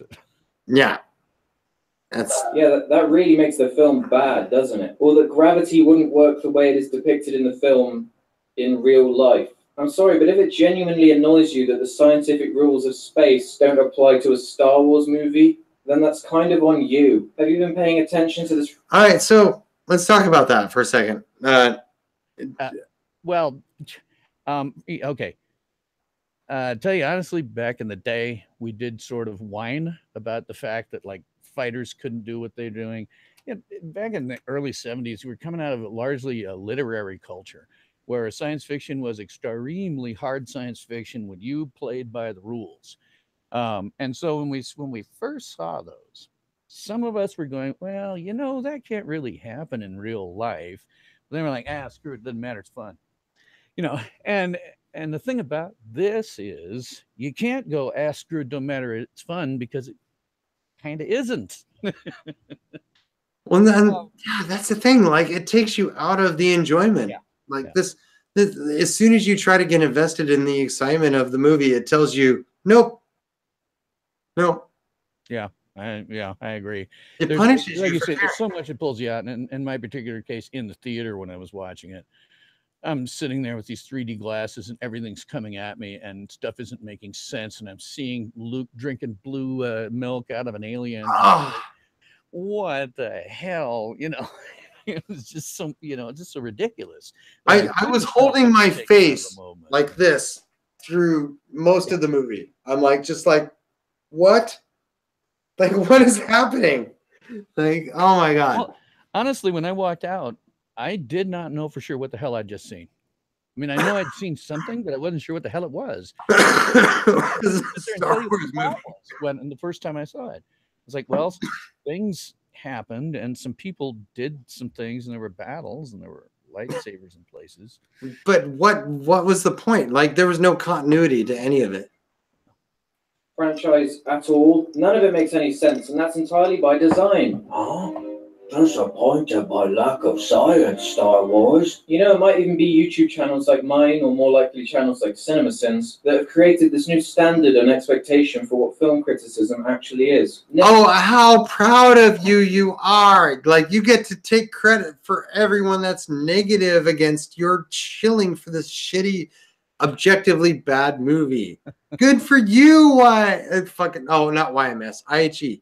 Like, same fucking difference. Taking a film fucking chill. You're purposefully ignoring the context and intent isn't helpful to anyone. Yeah, it may be funny, but that doesn't mean it's helpful criticism. And over the past year, I've become increasingly more aware of this. I'm trying to make it more clear that what I say is just my opinion, and that doesn't necessarily mean it's the correct opinion. And I feel bad for any video where I've ignored this for the sake of an easy jab at a movie or whatever. And no, I'm not going to hide behind the "it's just satire, stop taking it so seriously" argument. I find that to be a pretty cop-out response to when something is very unclear as to if the intent was comedic or constructive or not. So whatever, I liked The Last Jedi.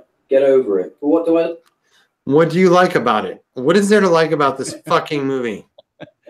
That you didn't have to go 3 times to convince yourselves of.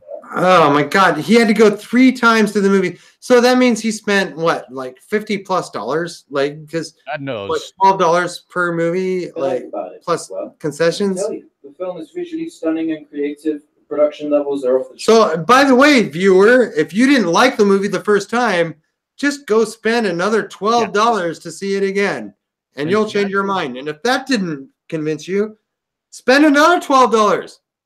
And for God's sake, don't take a date, because it'll be way more than $12. Yeah, exactly. That just spend more. It's like a slot machine. The more money you spend on it, the more you'll like it. I guess it does make you wonder. The movie is fantastic all round. The performances are brilliant and convincing. Kylo Ren is probably the most interesting character in this entire franchise now. Also, goddamn, is he a thick boy. Okay, what?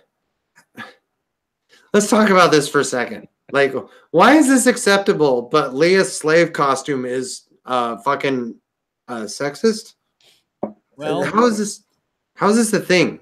I think maybe in this case it's because he's a guy. Oh my God, we did that. Well, it's okay. All right. Well then, where are we? Fuck.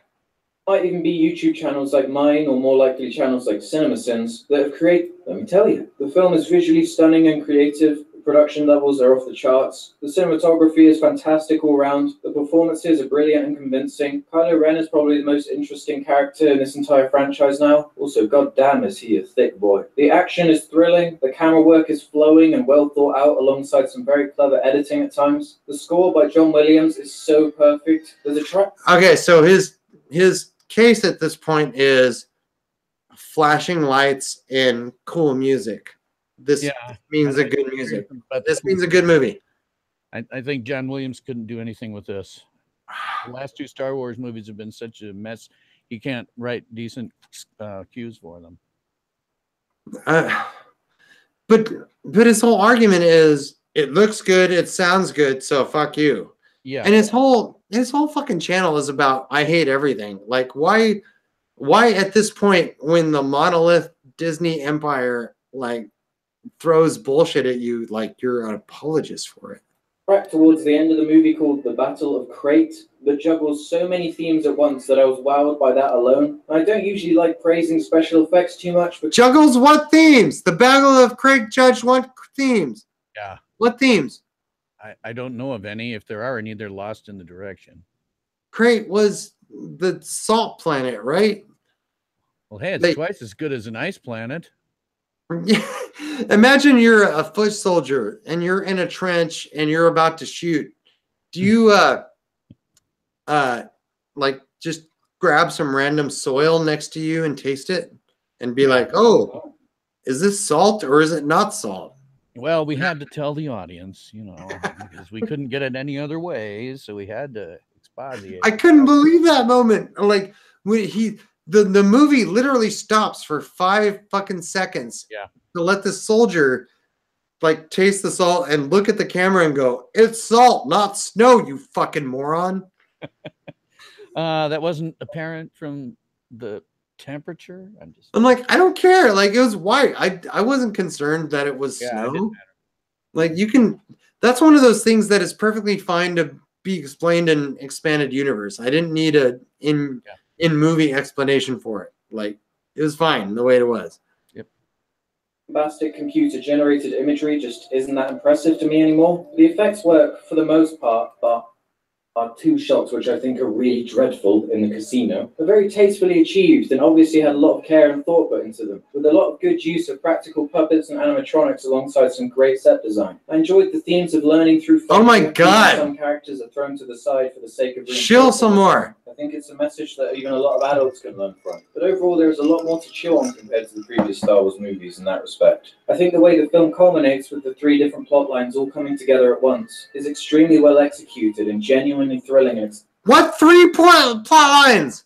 Well, what 3 plot lines is he talking about? I think he's talking about where the 3 sort of location things take place in terms of where they go. But I would only call one of those anything that actually matters. I mean, okay, if you take those things where people are and you stick them back together at the end, only one of them mattered, and that was what happened with the rebels on the ship. Nothing else mattered. Oh god, I know. Seriously, like what the fuck is this guy talking about? Exciting, even if what it took to get there had some bumpy moments. I really enjoyed not having any clue what was going to happen. Personally, I thought Luke's arc was very satisfying. I didn't have a problem with the way the Force was used, like a lot of fans do. To me, it is a logical extension and fits in line with the original trilogy, while adding something new and... What is he talking about? I have no idea. The stuff that happened in the Force here was one of those things that just, you know, outside of the film and everything was just impossible for me to deal with. It's like, wait. We can do Force conference calls, like what, halfway across the galaxy or something? Yeah, you know, I was fine with that until Snoke was like, "Tell me where Luke is," and it's like, well, weren't you Force connecting right Rey and Kylo while she was on the island? Like, you should know where she is if you're Force connecting them, don't you? What the fuck? Like, how stupid are you? Well, stupid enough to get cut in half by his own underling. I know, right? Like, it's like if only Palpatine didn't think of that, like, or if only Vader didn't think of that. Yeah, it's like because Palpatine had the fucking, you know, had Luke's lightsaber by his side in Return of the Jedi. Yep. You know, like, well, you know, the whole thing with Snoke. I mean, good God, you know what? Did they not understand that in the original trilogy, killing the Emperor was the culmination of everything, as opposed to build up, whack him, what? And nothing. Yeah. No. Oh my God. That's the thing. Like, this whole Star Wars trilogy is just saying, fuck you for making us rich.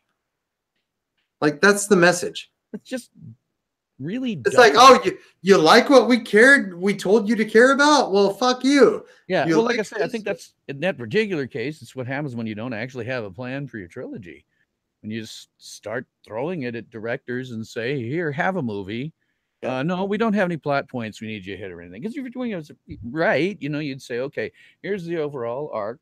And for this movie, you can do anything except we need to hit this plot point and this plot point because we're going to pick it up in other movies.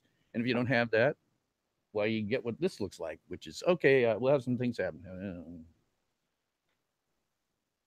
Well, and they have this thing where they think they're invincible, right? They think they have this this IP that people are just going to love no matter what, and they're going to spend a shitload of money on, and fuck you for giving a shit.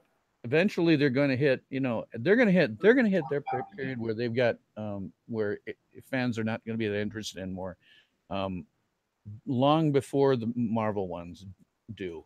Because if you look at it, I mean, the Marvel ones have had a long period of time to acclimate people to the notion of big effects-driven, reasonably okay most of the time movies, but they're these big effects-driven things.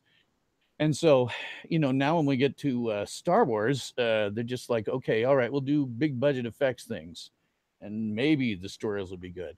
But the thing is, by the time people start to get tired of big effects and stories and all, stories and all that, is going to be Star Wars going to be 6 movies in and that's it. They'll get through the next trilogy because they have to, and then that'll be that. Well, studios have been taught by fucking screwing over the fan base, you can appeal to a bigger audience, and they started with that with Resident Evil, with Transformers, with fucking Underworld, with Indiana Jones later, and all these other franchises that they keep rebooting. RoboCop, fucking Total Recall, like whatever they can do to fucking scalp any ideas from, as long as we don't have to come up with anything individual. And I'm just constantly amazed, like you said, they're constantly remaking and rebooting, and God, can't you come up with any ideas? It's just let's fuck the fan base over and over and over again, and it was fine up until The Last Jedi, when finally Star Wars has a big enough fan base where they started to wake up. And one of my big things that I've been posting a lot lately is Star Wars fans are ultimately responsible for the state of The Last Jedi because they supported the J.J. Abrams reboots of Star Trek. They support all these fucking these super intellectual, like smart, like sci-fi epics didn't appeal to me. So they dumbed themselves down and made it into laser explosion fest with big titties, and therefore I like it. So it's cool. And it's like, okay, how did you not expect that to bleed into Star Wars? Like, you already proved to studios that they can say fuck you to fan bases. How did you not think that would come to you eventually? Like, I don't know. I don't even know what to think about it sometimes. It's one of those deals, like you say, you can see the progression. You can see how it progressed. And unfortunately, I'm looking forward and I'm seeing worse of a progression, until such time as somebody finally says, hold it, time out, we're not doing this anymore. It's got to happen. It's got to happen from the top level that says, hey, I'm sick of losing money because of your political agenda. Can we just please the fans now? Is that going to be okay? Can we do that finally? Are we going to stop trying to tell fans that they're idiots for giving a shit and paying money that made us rich? Can we stop doing that, please? Eventually that's going to fucking pay off, because you'd think eventually the rubber has to meet the road. They must be going to lose X amount of money, and that'll be that. Yeah. But if it was me, Kathleen Kennedy would be out on the street already.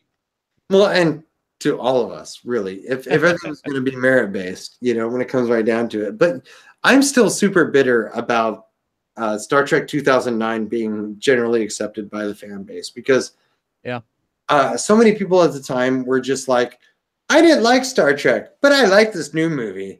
And I'm like, you know what? I want to punch you in the fucking nose. Like fuck you. Like, you are the reason why Star Trek isn't wildly popular. It shouldn't be. Star Trek appeals to a very specific audience that is not you. You're a fucking moron that just likes flashing lights and fucking explosions.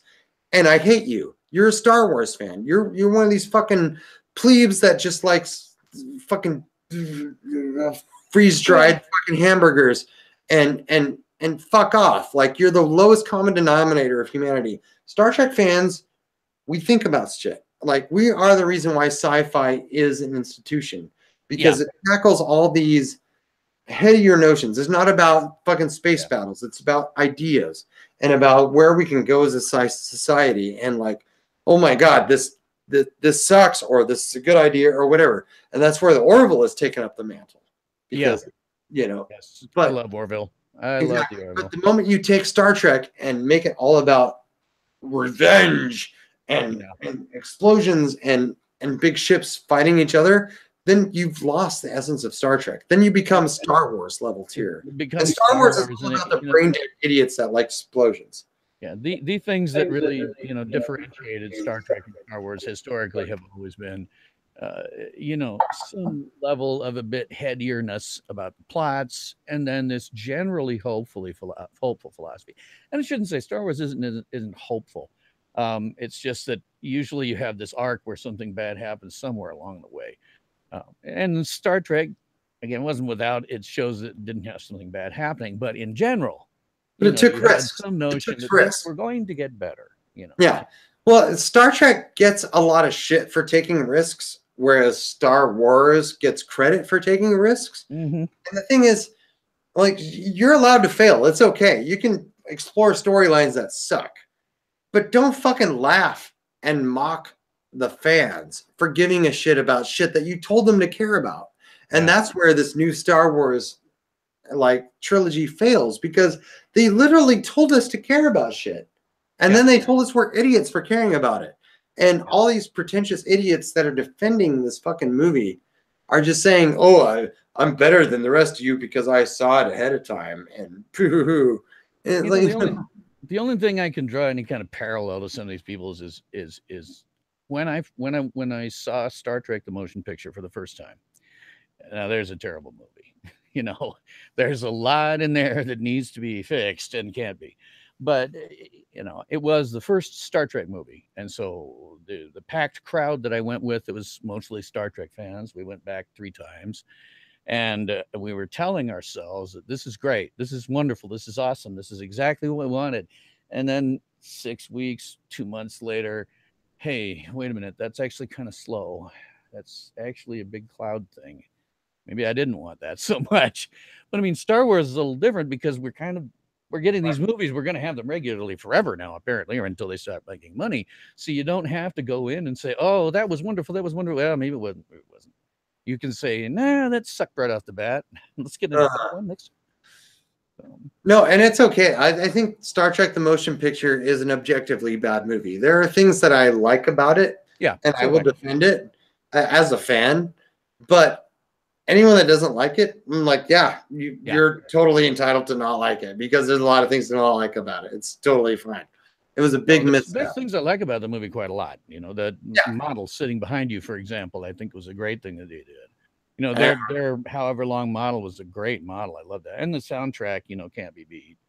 Yeah, the first 30 minutes and the last 15 minutes I think are the best parts of the movie. Everything in between you could probably skip and be fine. Yeah, probably so. Yeah. But they recovered with the Wrath of Khan. And because absolutely, knocked it out of the park. Yeah, and it was a fantastic movie, and anyone can watch The Wrath of Khan and not be a Star Trek fan. Yeah, and see, that's the thing, too. It ages pretty well, right? Even though the technology is dated, which it always happens, but even though the technology is dated, the story's so good that it doesn't matter beyond a certain point. Yeah, yeah, and that's the thing. Like, that's why I hate all of this emphasis on, even back in 1980s, where people were, like, arguing with me about TNG being better than the original series. They're like, the special effects are better. And I'm like, cool. That doesn't matter. Like, tell a story. And I'm dealing with first season TNG versus the embodiment. Not my favorite either. I was kind of in your boat. I thought, man, I was one of the few distractors.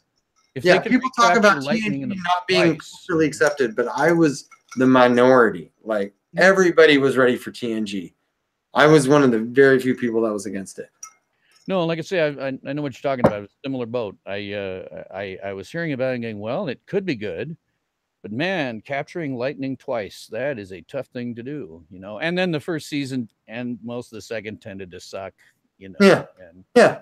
The third season, it turned it around completely. But, you know, the first 2 seasons, you're just like, oh, man, I don't think they've caught that lightning in a bottle, you know? Yeah. Yeah, it was Best of Both Worlds Part 1 that won me over. I'm like, oh my God, okay, I'm invested in this series. But that was season 3. Yeah. You know, it took me a while to get on board. And I was a hardcore strike. So when people talk about the resistance to TNG in the 80s, I was on the front lines of that because I hated the idea. I was absolutely against it. And believe me, I was not the majority. Like everybody in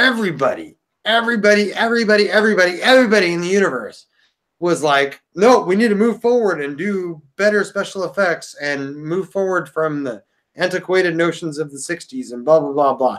All the same shit you hear about today when people and Star Trek Discovery.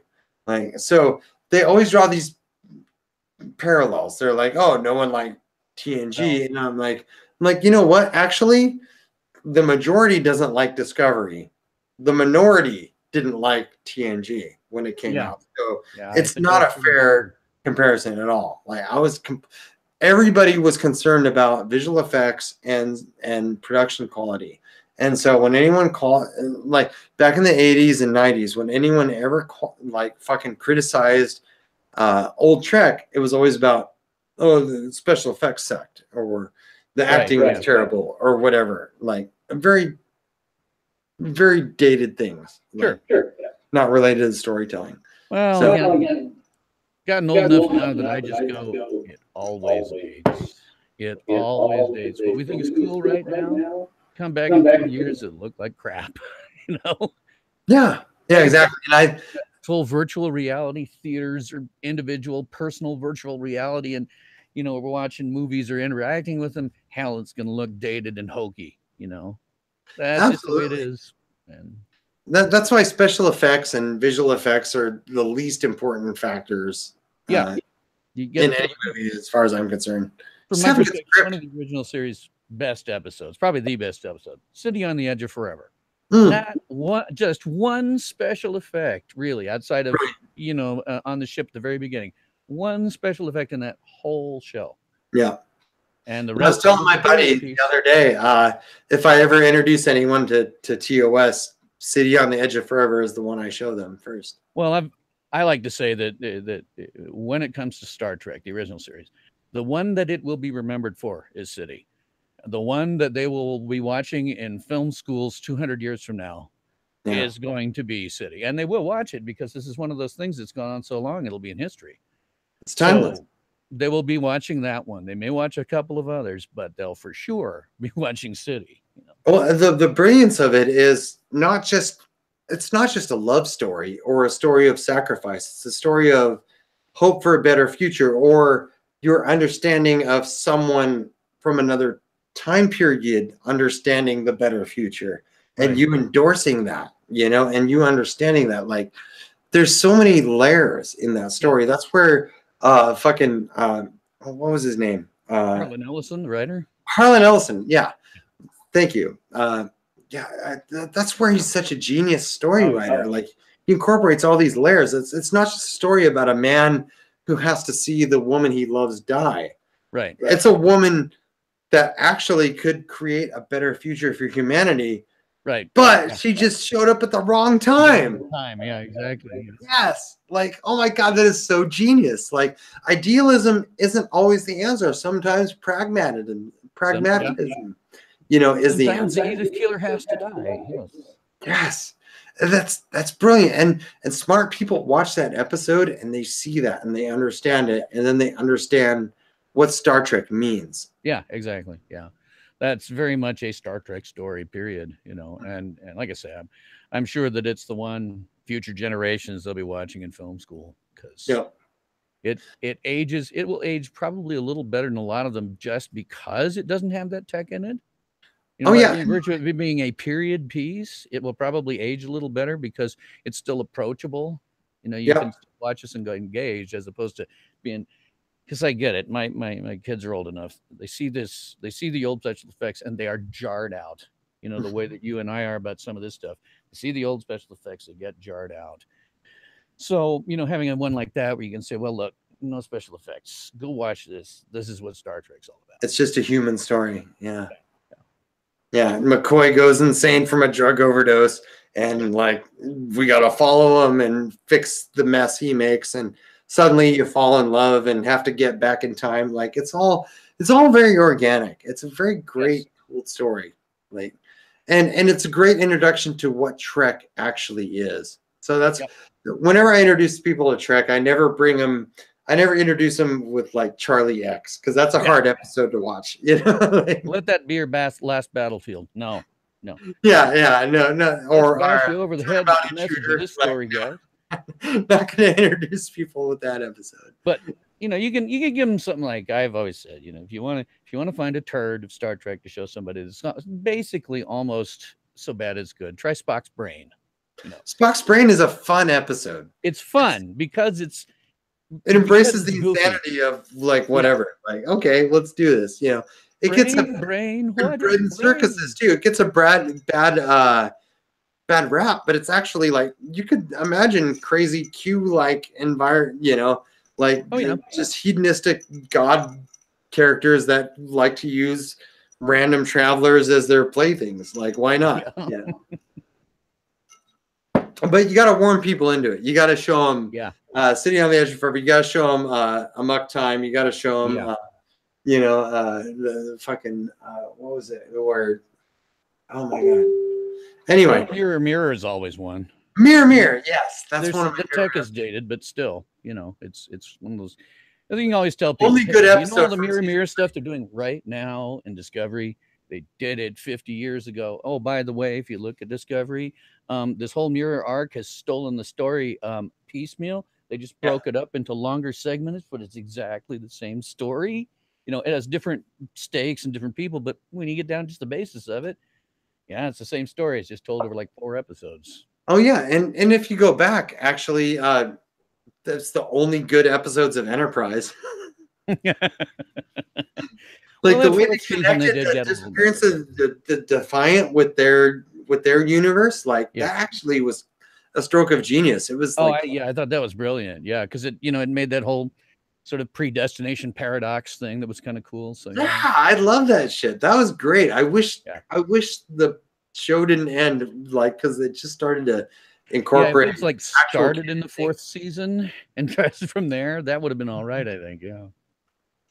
Which is a shame because I think they knew they were going to be canceled. So they're just like, fuck it. Let's just do awesome canon shit. Yeah, I think that's probably right. What they should have done. Let's go for it. You know. Yeah. Hey, you know what? I'm going to have to take off here. Okay. All right. A couple of things coming up, but very great good talking with you. Hopefully, Thank at least you so much for joining. Yeah, man. We'll tackle the YMS review at another time, I guess. Oh, okay. I'm sorry, I didn't catch that. No, it's okay. It's been way more beneficial just chat with you. So okay. Well, like I say, appreciate being here, and feel free to have me over anytime. And if I get to the point where I can actually do it, I'll do the same. So. Well, absolutely. Feel free to invite me over to any stream, and we'll get over and chat with you, and we'll do this again sometime. Sounds good. All right, brother. Thank you so much for hanging out. Catch you later. Thanks very much. Anytime.